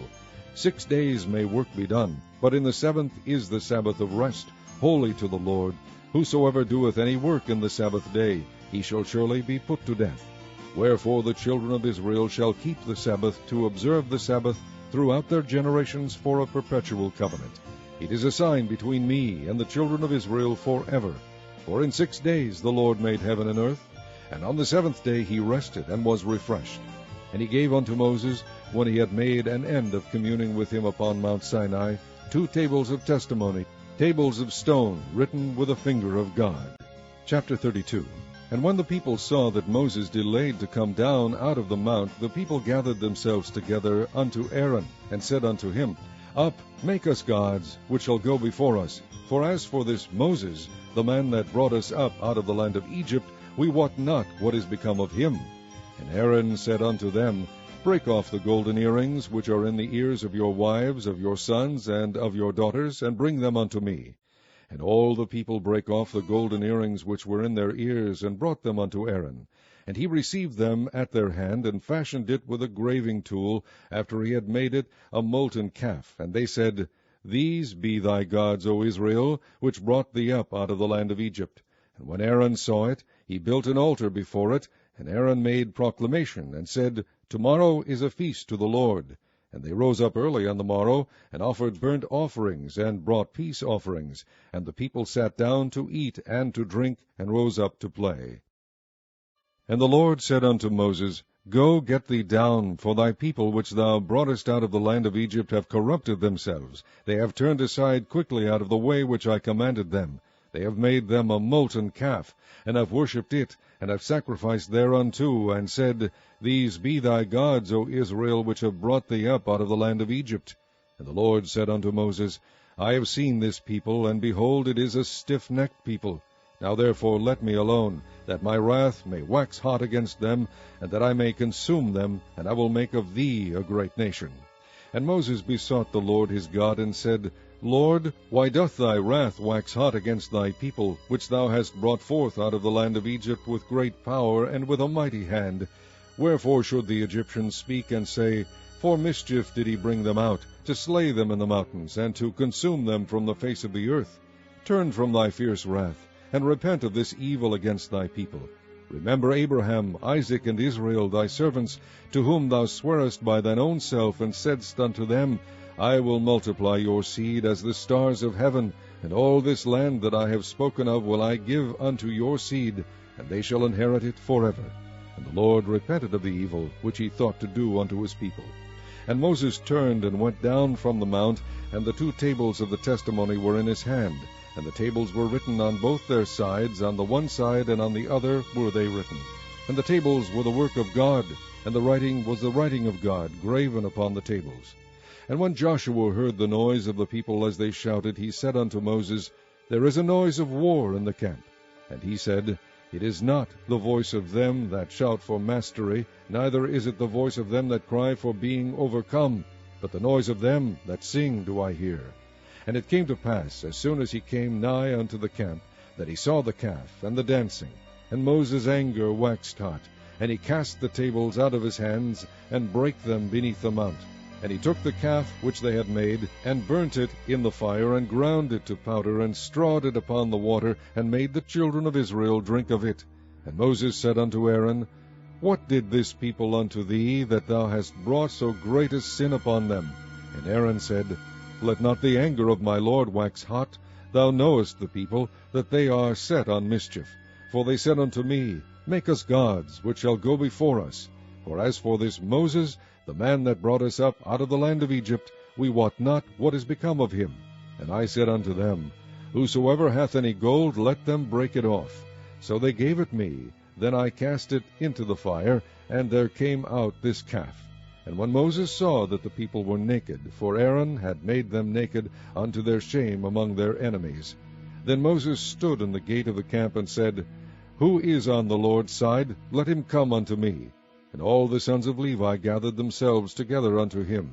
And he said unto them, Thus saith the Lord God of Israel, Put every man his sword by his side, and go in and out from the gate to gate throughout the camp, and slay every man his brother, and every man his companion, and every man his neighbor. And the children of Levi did according to the word of Moses, and there fell of the people that day about 3,000 men. For Moses had said, Consecrate yourselves today to the Lord, even every man upon his son, and upon his brother, that he may bestow upon you a blessing this day. And it came to pass on the morrow, that Moses said unto the people, Ye have sinned a great sin, and now I will go up unto the Lord, peradventure I shall make an atonement for your sin. And Moses returned unto the Lord, and said, O this people have sinned a great sin, and have made them gods of gold. Yet now, if thou wilt forgive their sin, and if not, blot me, I pray thee, out of thy book which thou hast written. And the Lord said unto Moses, Whosoever hath sinned against me, him will I blot out of my book. Therefore go now, lead the people unto the place of which I have spoken unto thee. Behold, mine angel shall go before thee. Nevertheless, in the day when I will visit their sin upon them. And the Lord plagued the people, because they made the calf which Aaron made. Chapter 33. And the Lord said unto Moses, Depart, and go up hence, thou and the people, which thou hast brought up out of the land of Egypt, unto the land which I sware unto Abraham, to Isaac, and to Jacob, saying, Unto thy seed will I give it. And I will send an angel before thee, and I will drive out the Canaanite, the Amorite, and the Hittite, and the Perizzite, the Hivite, and the Jebusite, unto a land flowing with milk and honey. For I will not go up in the midst of thee, for thou art a stiff-necked people, lest I consume thee in the way. And when the people heard these evil tidings, they mourned, and no man did put on him his ornaments. For the Lord had said unto Moses, Say unto the children of Israel, Ye are a stiff-necked people. I will come up into the midst of thee in a moment, and consume thee. Therefore now put off thy ornaments from thee, that I may know what to do unto thee. And the children of Israel stripped themselves of their ornaments by the mount of Horeb. And Moses took the tabernacle, and pitched it without the camp, afar off from the camp, and called it the tabernacle of the congregation. And it came to pass, that every one which sought the Lord went out unto the tabernacle of the congregation, which was without the camp. And it came to pass, when Moses went out unto the tabernacle, that all the people rose up, and stood every man at his tent door, and looked after Moses until he was gone into the tabernacle. And it came to pass, as Moses entered into the tabernacle, the cloudy pillar descended, and stood at the door of the tabernacle, and the Lord talked with Moses. And all the people saw the cloudy pillar stand at the tabernacle door. And all the people rose up, and worshipped every man in his tent door. And the Lord spake unto Moses face to face, as a man speaketh unto his friend. And he turned again into the camp, but his servant Joshua the son of Nun, a young man, departed not out of the tabernacle. And Moses said unto the Lord, See, thou sayest unto me, Bring up this people, and thou hast not let me know whom thou wilt send with me. Yet thou hast said, I know thee by name, and thou hast also found grace in my sight. Now therefore, I pray thee, if I have found grace in thy sight, shew me now thy way, that I may know thee, that I may find grace in thy sight, and consider that this nation is thy people. And he said, My presence shall go with thee, and I will give thee rest. And he said unto him, If thy presence go not with me, carry us not up hence. For wherein shall it be known here that I and thy people have found grace in thy sight? Is it not in that thou goest with us? So shall we be separated, I and thy people, from all the people that are upon the face of the earth. And the Lord said unto Moses, I will do this thing also that thou hast spoken, for thou hast found grace in my sight, and I know thee by name. And he said, I beseech thee, shew me thy glory. And he said, I will make all my goodness pass before thee, and I will proclaim the name of the Lord before thee, and will be gracious to whom I will be gracious, and will shew mercy on whom I will shew mercy. And he said, Thou canst not see my face, for there shall no man see me and live. And the Lord said, Behold, there is a place by me, and thou shalt stand upon a rock. And it shall come to pass, while my glory passeth by, that I will put thee in a clift of the rock, and will cover thee with my hand while I pass by. And I will take away mine hand, and thou shalt see my back parts, but my face shall not be seen. Chapter 34. And the Lord said unto Moses, Hew thee 2 tables of stone like unto the first, and I will write upon these tables the words that were in the first tables, which thou breakest.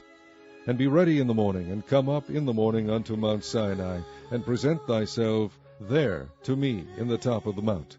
And no man shall come up with thee, neither let any man be seen throughout all the mount, neither let the flocks nor herds feed before that mount. And he hewed 2 tables of stone like unto the first. And Moses rose up early in the morning, and went up unto Mount Sinai, as the Lord had commanded him, and took in his hand the 2 tables of stone. And the Lord descended in the cloud, and stood with him there, and proclaimed the name of the Lord. And the Lord passed by before him, and proclaimed, the Lord God, merciful and gracious, long-suffering, and abundant in goodness and truth, keeping mercy for thousands, forgiving iniquity and transgression and sin, and that will by no means clear the guilty, visiting the iniquity of the fathers upon the children, and upon the children's children unto the 3rd and to the 4th generation. And Moses made haste, and bowed his head toward the earth, and worshipped.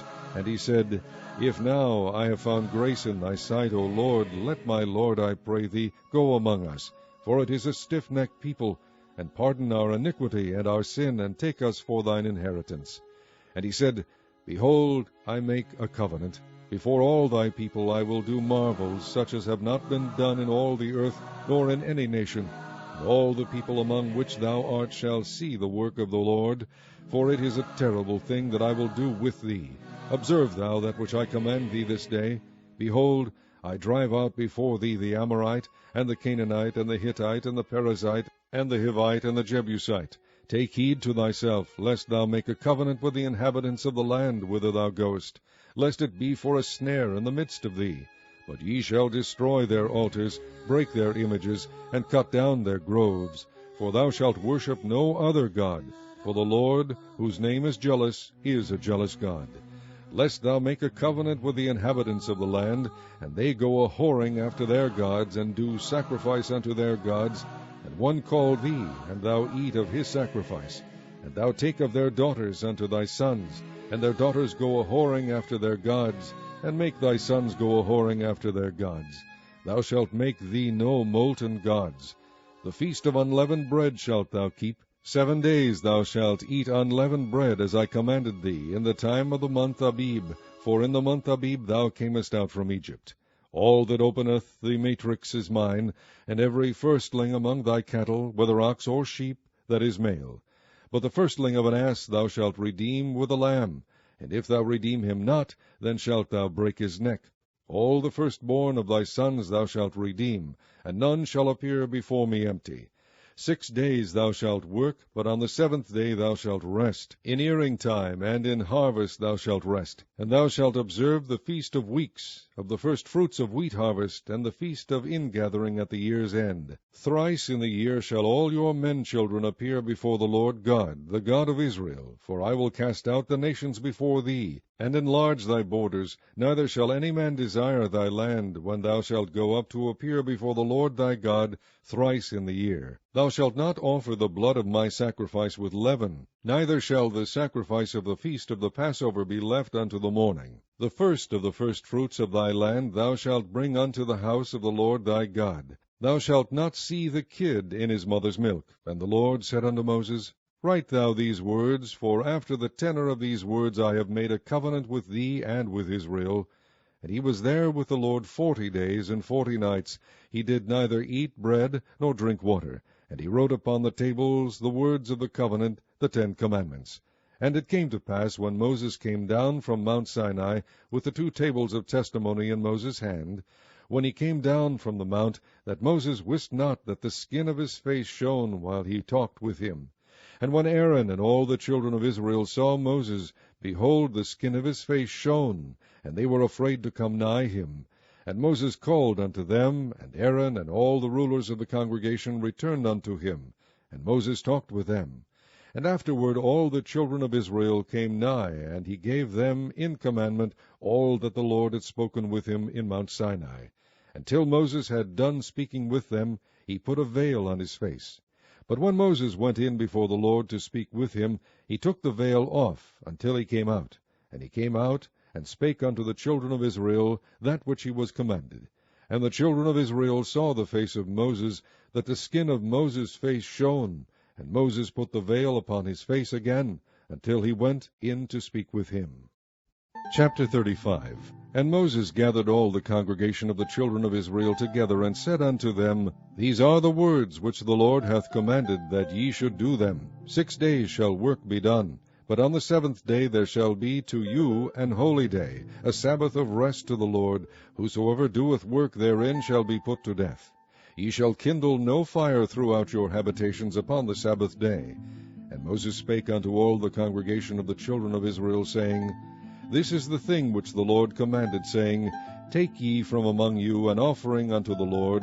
Whosoever is of a willing heart, let him bring it, an offering of the Lord, gold and silver and brass, and blue and purple and scarlet and fine linen and goat's hair, and ram skins dyed red, and badger skins and shittim wood, and oil for the light, and spices for anointing oil, and for the sweet incense, and onyx stones, and stones to be set for the ephod, and for the breastplate. And every wise-hearted among you shall come, and make all that the Lord hath commanded, the tabernacle, his tent, and his covering, his taches, and his boards, his bars, his pillars, and his sockets, the ark and the staves thereof, with the mercy seat, and the veil of the covering, the table and his staves, and all his vessels, and the shewbread, the candlestick also for the light, and his furniture, and his lamps, with the oil for the light, and the incense altar, and his staves, and the anointing oil, and the sweet incense, and the hanging for the door at the entering in of the tabernacle, the altar of burnt offering, with his brazen grate, his staves, and all his vessels, the laver, and his foot, the hangings of the court, his pillars and their sockets, and the hanging for the door of the court, the pins of the tabernacle, and the pins of the court and their cords, the cloths of service, to do service in the holy place, the holy garments for Aaron the priest, and the garments of his sons, to minister in the priest's office. And all the congregation of the children of Israel departed from the presence of Moses. And they came, every one whose heart stirred him up, and every one whom his spirit made willing, and they brought the Lord's offering to the work of the tabernacle of the congregation, and for all his service, and for the holy garments. And they came, both men and women, as many as were willing-hearted, and brought bracelets, and earrings, and rings, and tablets, all jewels of gold. And every man that offered an offering of gold unto the Lord. And every man with whom was found blue, and purple, and scarlet, and fine linen, and goat's hair, and red skins of rams, and badger skins, brought them. Every one that did offer an offering of silver and brass brought the Lord's offering. And every man with whom was found shittim wood for any work of the service brought it. And all the women that were wise-hearted did spin with their hands, and brought that which they had spun, both of blue, and of purple, and of scarlet, and of fine linen.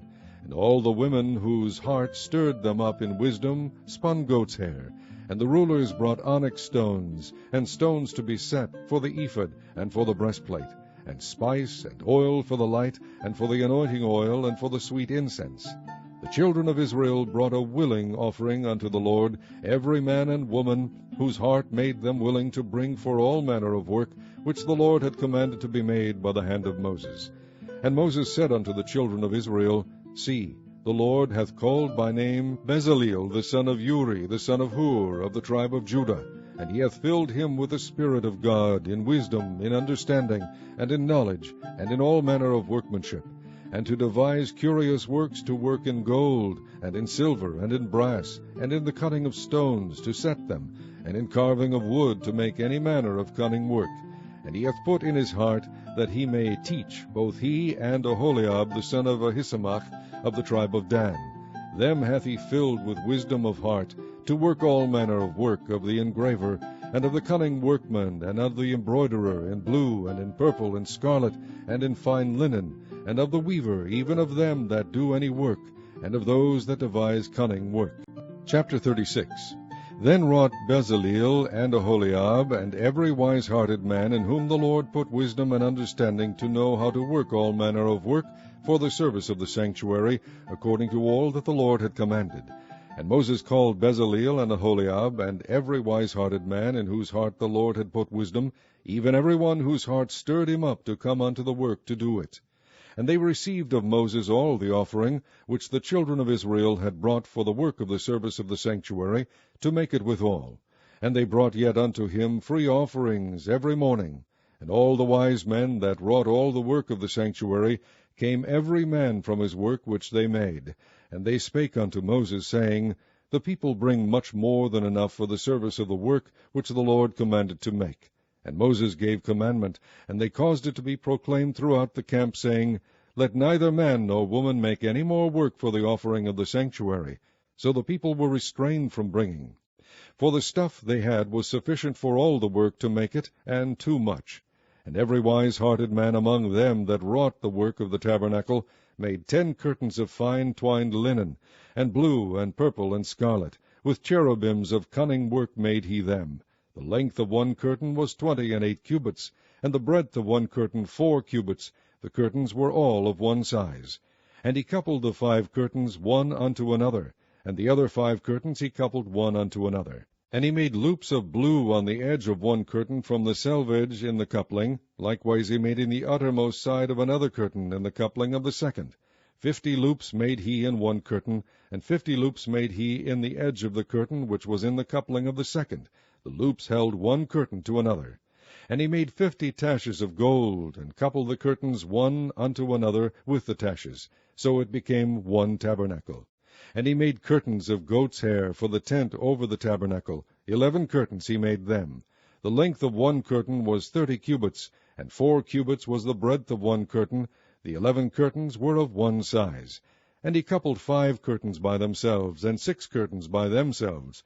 And he made 50 loops upon the uttermost edge of the curtain in the coupling, and 50 loops made he upon the edge of the curtain which coupleth the second. And he made 50 taches of brass to couple the tent together, that it might be one. And he made a covering for the tent of ram skins dyed red, and a covering of badger skins above that. And he made boards for the tabernacle of shittim wood, standing up. The length of a board was 10 cubits, and the breadth of a board 1 cubit and a half. One board had 2 tenons equally distant one from another. Thus did he make for all the boards of the tabernacle. And he made boards for the tabernacle, 20 boards for the south side southward, and 40 sockets of silver he made under the 20 boards, 2 sockets under one board for his 2 tenons, and 2 sockets under another board for his 2 tenons. And for the other side of the tabernacle, which is toward the north corner, he made 20 boards, and there 40 sockets of silver, 2 sockets under one board, and 2 sockets under another board. And for the sides of the tabernacle westward he made 6 boards, and 2 boards made he for the corners of the tabernacle in the 2 sides. And they were coupled beneath, and coupled together at the head thereof to one ring. Thus he did to both of them in both the corners. And there were 8 boards, and their sockets were 16 sockets of silver, under every board 2 sockets. And he made bars of shittim wood, 5 for the boards of the one side of the tabernacle, and 5 bars for the boards of the other side of the tabernacle, and 5 bars for the boards of the tabernacle for the sides westward. And he made the middle bar to shoot through the boards from the one end to the other. And he overlaid the boards with gold, and made their rings of gold to be places for the bars, and overlaid the bars with gold. And he made a veil of blue, and purple, and scarlet, and fine twined linen. With cherubims made he it of cunning work. And he made thereunto 4 pillars of shittim wood, and overlaid them with gold. Their hooks were of gold, and he cast for them 4 sockets of silver.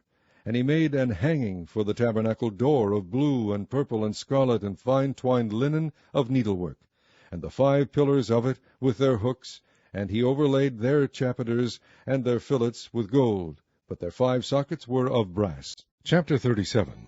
And Bezaleel made the ark of shittim wood. 2 cubits and a half was the length of it, and 1 cubit and a half the breadth of it, and 1 cubit and a half the height of it. And he overlaid it with pure gold within and without, and made a crown of gold to it round about. And he cast for it 4 rings of gold to be set by the 4 corners of it, even 2 rings upon the one side of it, and 2 rings upon the other side of it. And he made staves of shittim wood, and overlaid them with gold. And he put the staves into the rings by the sides of the ark to bear the ark. And he made the mercy seat of pure gold. 2 cubits and a half was the length thereof, and 1 cubit and a half the breadth thereof. And he made 2 cherubims of gold, beaten out of one piece made he them, on the 2 ends of the mercy seat, 1 cherub on the end on this side, and another cherub on the other end on that side. Out of the mercy seat made he the cherubims on the 2 ends thereof. And the cherubims spread out their wings on high, and covered with their wings over the mercy seat. With their faces one to another, even to the mercy seat ward, were the faces of the cherubims. And he made the table of shittim wood. 2 cubits was the length thereof, and 1 cubit the breadth thereof, and 1 cubit and a half the height thereof. And he overlaid it with pure gold, and made thereunto a crown of gold round about. Also he made thereunto a border of an handbreadth round about, and made a crown of gold for the border thereof round about. And he cast for it 4 rings of gold, and put the rings upon the 4 corners that were in the 4 feet thereof. Over against the border were the rings, and the places for the staves to bear the table. And he made the staves of shittim wood, and overlaid them with gold to bear the table. And he made the vessels which were upon the table, his dishes, and his spoons, and his bowls, and his covers to cover withal, of pure gold. And he made the candlestick of pure gold. Of beaten work made he the candlestick. His shaft, and his branch, his bowls, his knops, and his flowers were of the same. And 6 branches going out of the sides thereof, 3 branches of the candlestick out of the one side thereof, and 3 branches of the candlestick out of the other side thereof. 3 bowls made after the fashion of almonds in one branch, a knop and a flower, and 3 bowls made like almonds in another branch, a knop and a flower, so throughout the 6 branches going out of the candlestick.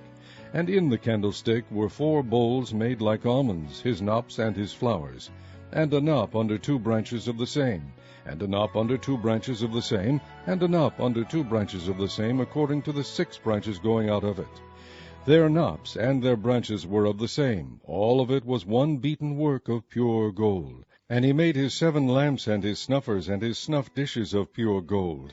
Of a talent of pure gold made he it and all the vessels thereof. And he made the incense altar of shittim wood. The length of it was 1 cubit, and the breadth of it 1 cubit. It was 4 square, and 2 cubits was the height of it. The horns thereof were of the same. And he overlaid it with pure gold, both the top of it and the sides thereof round about, and the horns of it. Also he made unto it a crown of gold round about. And he made 2 rings of gold for it under the crown thereof, by the 2 corners of it, upon the 2 sides thereof, to be places for the staves to bear it withal. And he made the staves of shittim wood, and overlaid them with gold. And he made the holy anointing oil, and the pure incense of sweet spices, according to the work of the apothecary. Chapter 38. And he made the altar of burnt offering of shittim wood. 5 cubits was the length thereof, and 5 cubits the breadth thereof. It was 4 square, and 3 cubits the height thereof. And he made the horns thereof on the 4 corners of it. The horns thereof were of the same, and he overlaid it with brass. And he made all the vessels of the altar, the pots, and the shovels, and the basins, and the flesh hooks, and the fire pans. All the vessels thereof made he of brass. And he made for the altar a brazen grate of network under the compass thereof, beneath unto the midst of it. And he cast 4 rings for the 4 ends of the grate of brass, to be places for the staves. And he made the staves of shittim wood, and overlaid them with brass. And he put the staves into the rings on the sides of the altar, to bear it withal. He made the altar hollow, with boards. And he made the laver of brass, and the foot of it of brass, of the looking glass of the women assembling, which assembled all the door of the tabernacle of the congregation. And he made the court on the south side southward. The hangings of the court were of fine twined linen, 100 cubits. Their pillars were 20, and their brazen sockets 20. The hooks of the pillars and their fillets were of silver. And for the north side the hangings were 100 cubits. Their pillars were 20, and their sockets of brass 20. The hooks of the pillars and their fillets of silver. And for the west side were hangings of 50 cubits. Their pillars 10, and their sockets 10, the hooks of the pillars and their fillets of silver. And for the east side eastward 50 cubits. The hangings of the one side of the gate were 15 cubits, their pillars 3, and their sockets 3. And for the other side of the court gate, on this hand and that hand, were hangings of 15 cubits, their pillars 3, and their sockets 3. All the hangings of the court round about were of fine twined linen, and the sockets for the pillars were of brass, the hooks of the pillars and their fillets of silver, and the overlaying of their chapiters of silver, and all the pillars of the court were filleted with silver. And the hanging for the gate of the court was needlework of blue and purple and scarlet and fine twined linen, and 20 cubits was the length, and the height in the breadth was 5 cubits, answerable to the hangings of the court. And their pillars were 4, and their sockets of brass 4, their hooks of silver, and the overlaying of their chapiters and their fillets of silver. And all the pins of the tabernacle and the court round about were of brass. This is the sum of the tabernacle, even of the tabernacle of testimony, as it was counted, according to the commandment of Moses, for the service of the Levites, by the hand of Ithamar, son to Aaron the priest. And Bezaleel the son of Uri, the son of Hur, of the tribe of Judah, made all that the Lord commanded Moses. And with him was Aholiab, son of Ahisamach, of the tribe of Dan, an engraver, and a cunning workman, and an embroiderer in blue, and in purple, and in scarlet, and fine linen. All the gold that was occupied for the work in all the work of the holy place, even the gold of the offering, was 29 talents, and 730 shekels, after the shekel of the sanctuary. And the silver of them that were numbered of the congregation was 100 talents, and 1,760 shekels, after the shekel of the sanctuary. A bekah for every man, that is, half a shekel, after the shekel of the sanctuary, for every one that went to be numbered, from 20 years old and upward, for 600,000 and 3,550 men. And of the 100 talents of silver were cast the sockets of the sanctuary, and the sockets of the veil, 100 sockets of the 100 talents, a talent for a socket. And of the 1,775 shekels he made hooks for the pillars, and overlaid their chapiters, and filleted them. And the brass of the offering was 70 talents, and the 2,400 shekels. And therewith he made the sockets to the door of the tabernacle of the congregation, and the brazen altar, and the brazen grate for it, and all the vessels of the altar, and the sockets of the court round about, and the sockets of the court gate, and all the pins of the tabernacle, and all the pins of the court round about. Chapter 39. And of the blue and purple and scarlet they made cloths of service, to do service in the holy place, and made the holy garments for Aaron, as the Lord commanded Moses. And he made the ephod of gold, blue and purple and scarlet and fine twined linen. And they did beat the gold into thin plates, and cut it into wires, to work it in the blue, and in the purple, and in the scarlet, and in the fine linen, with cunning work. They made shoulder pieces for it, to couple it together with the two edges was it coupled together. And the curious girdle of his ephod that was upon it was of the same according to the work thereof, of gold, blue, and purple, and scarlet, and fine twined linen, as the Lord commanded Moses. And they wrought onyx stones enclosed in ouches of gold, graven, as signets are graven, with the names of the children of Israel. And he put them on the shoulders of the ephod, that they should be stones for a memorial to the children of Israel, as the Lord commanded Moses. And he made the breastplate of cunning work, like the work of the ephod, of gold, blue, and purple, and scarlet, and fine twined linen. It was foursquare. They made the breastplate double. A span was the length thereof, and a span the breadth thereof, being doubled. And they set in it 4 rows of stones. The first row was a sardius, a topaz, and a carbuncle. That was the first row. And the second row an emerald, a sapphire, and a diamond. And the third row a ligure, an agate, and an amethyst. And the fourth row a beryl, an onyx, and a jasper. They were enclosed in ouches of gold in their enclosings. And the stones were according to the names of the children of Israel, 12, according to their names, like the engravings of a signet, every one with his name, according to the 12 tribes. And they made upon the breastplate chains at the ends of wreathen work of pure gold. And they made 2 ouches of gold, 2 gold rings, and put the 2 rings in the 2 ends of the breastplate. And they put the 2 wreathen chains of gold in the 2 rings on the ends of the breastplate. And the 2 ends of the 2 wreathen chains they fastened in the 2 ouches, and put them on the shoulder pieces of the ephod before it. And they made 2 rings of gold, and put them on the 2 ends of the breastplate, upon the border of it, which was on the side of the ephod inward. And they made 2 other golden rings, and put them on the 2 sides of the ephod underneath, toward the forepart of it, over against the other coupling thereof, above the curious girdle of the ephod. And they did bind the breastplate by his rings unto the rings of the ephod with a lace of blue, that it might be above the curious girdle of the ephod, and that the breastplate might not be loosed from the ephod, as the Lord commanded Moses. And he made the robe of the ephod of woven work, all of blue. And there was an hole in the midst of the robe, as the hole of an habergeon, with a band round about the hole, that it should not rend. And they made upon the hems of the robe pomegranates of blue and purple and scarlet and twined linen. And they made bells of pure gold, and put the bells between the pomegranates upon the hem of the robe, round about between the pomegranates, a bell and a pomegranate, a bell and a pomegranate, round about the hem of the robe, to minister in, as the Lord commanded Moses. And they made coats of fine linen of woven work for Aaron and for his sons, and a mitre of fine linen, and goodly bonnets of fine linen, and linen breeches of fine twined linen, and a girdle of fine twined linen, and blue and purple and scarlet of needlework, as the Lord commanded Moses. And they made the plate of the holy crown of pure gold, and wrote upon it a writing like to the engravings of a signet, Holiness to the Lord. And they tied unto it a lace of blue, to fasten it on high upon the mitre, as the Lord commanded Moses. Thus was all the work of the tabernacle of the tent of the congregation finished. And the children of Israel did according to all that the Lord commanded Moses, so did they. And they brought the tabernacle unto Moses, the tent, and all his furniture, his taches, his boards, his bars, and his pillars, and his sockets. And the covering of ram skins dyed red, and the covering of badger skins, and the veil of the covering, the ark of the testimony, and the staves thereof, and the mercy seat, the table, and all the vessels thereof, and the shewbread, the pure candlestick, with the lamps thereof, even with the lamps to be set in order, and all the vessels thereof, and the oil for light, and the golden altar, and the anointing oil, and the sweet incense, and the hanging for the tabernacle door, the brazen altar, and his grate of brass, his staves, and all his vessels, the laver and his foot, the hangings of the court, his pillars and his sockets, and the hanging for the court gate, his cords and his pins, and all the vessels of the service of the tabernacle for the tent of the congregation, the cloths of service to do service in the holy place, and the holy garments for Aaron the priest, and his sons' garments, to minister in the priest's office.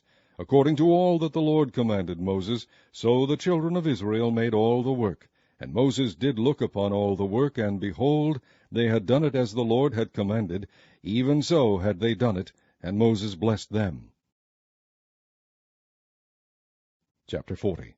And the Lord spake unto Moses, saying, On the 1st day of the 1st month shalt thou set up the tabernacle of the tent of the congregation.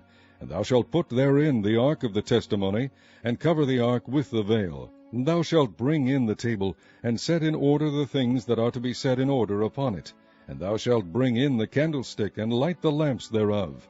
And thou shalt set the altar of gold for the incense before the ark of the testimony, and put the hanging of the door to the tabernacle.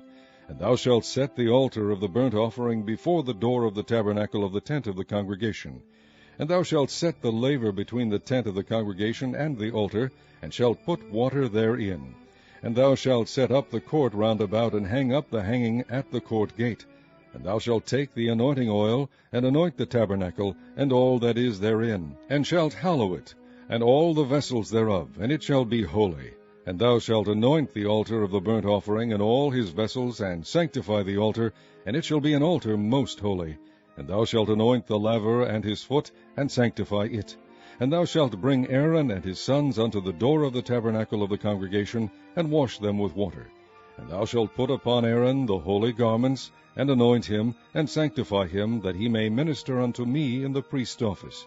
And thou shalt bring his sons, and clothe them with coats. And thou shalt anoint them, as thou didst anoint their father, that they may minister unto me in the priest's office. For their anointing shall surely be an everlasting priesthood throughout their generations. Thus did Moses, according to all the Lord commanded him, so did he.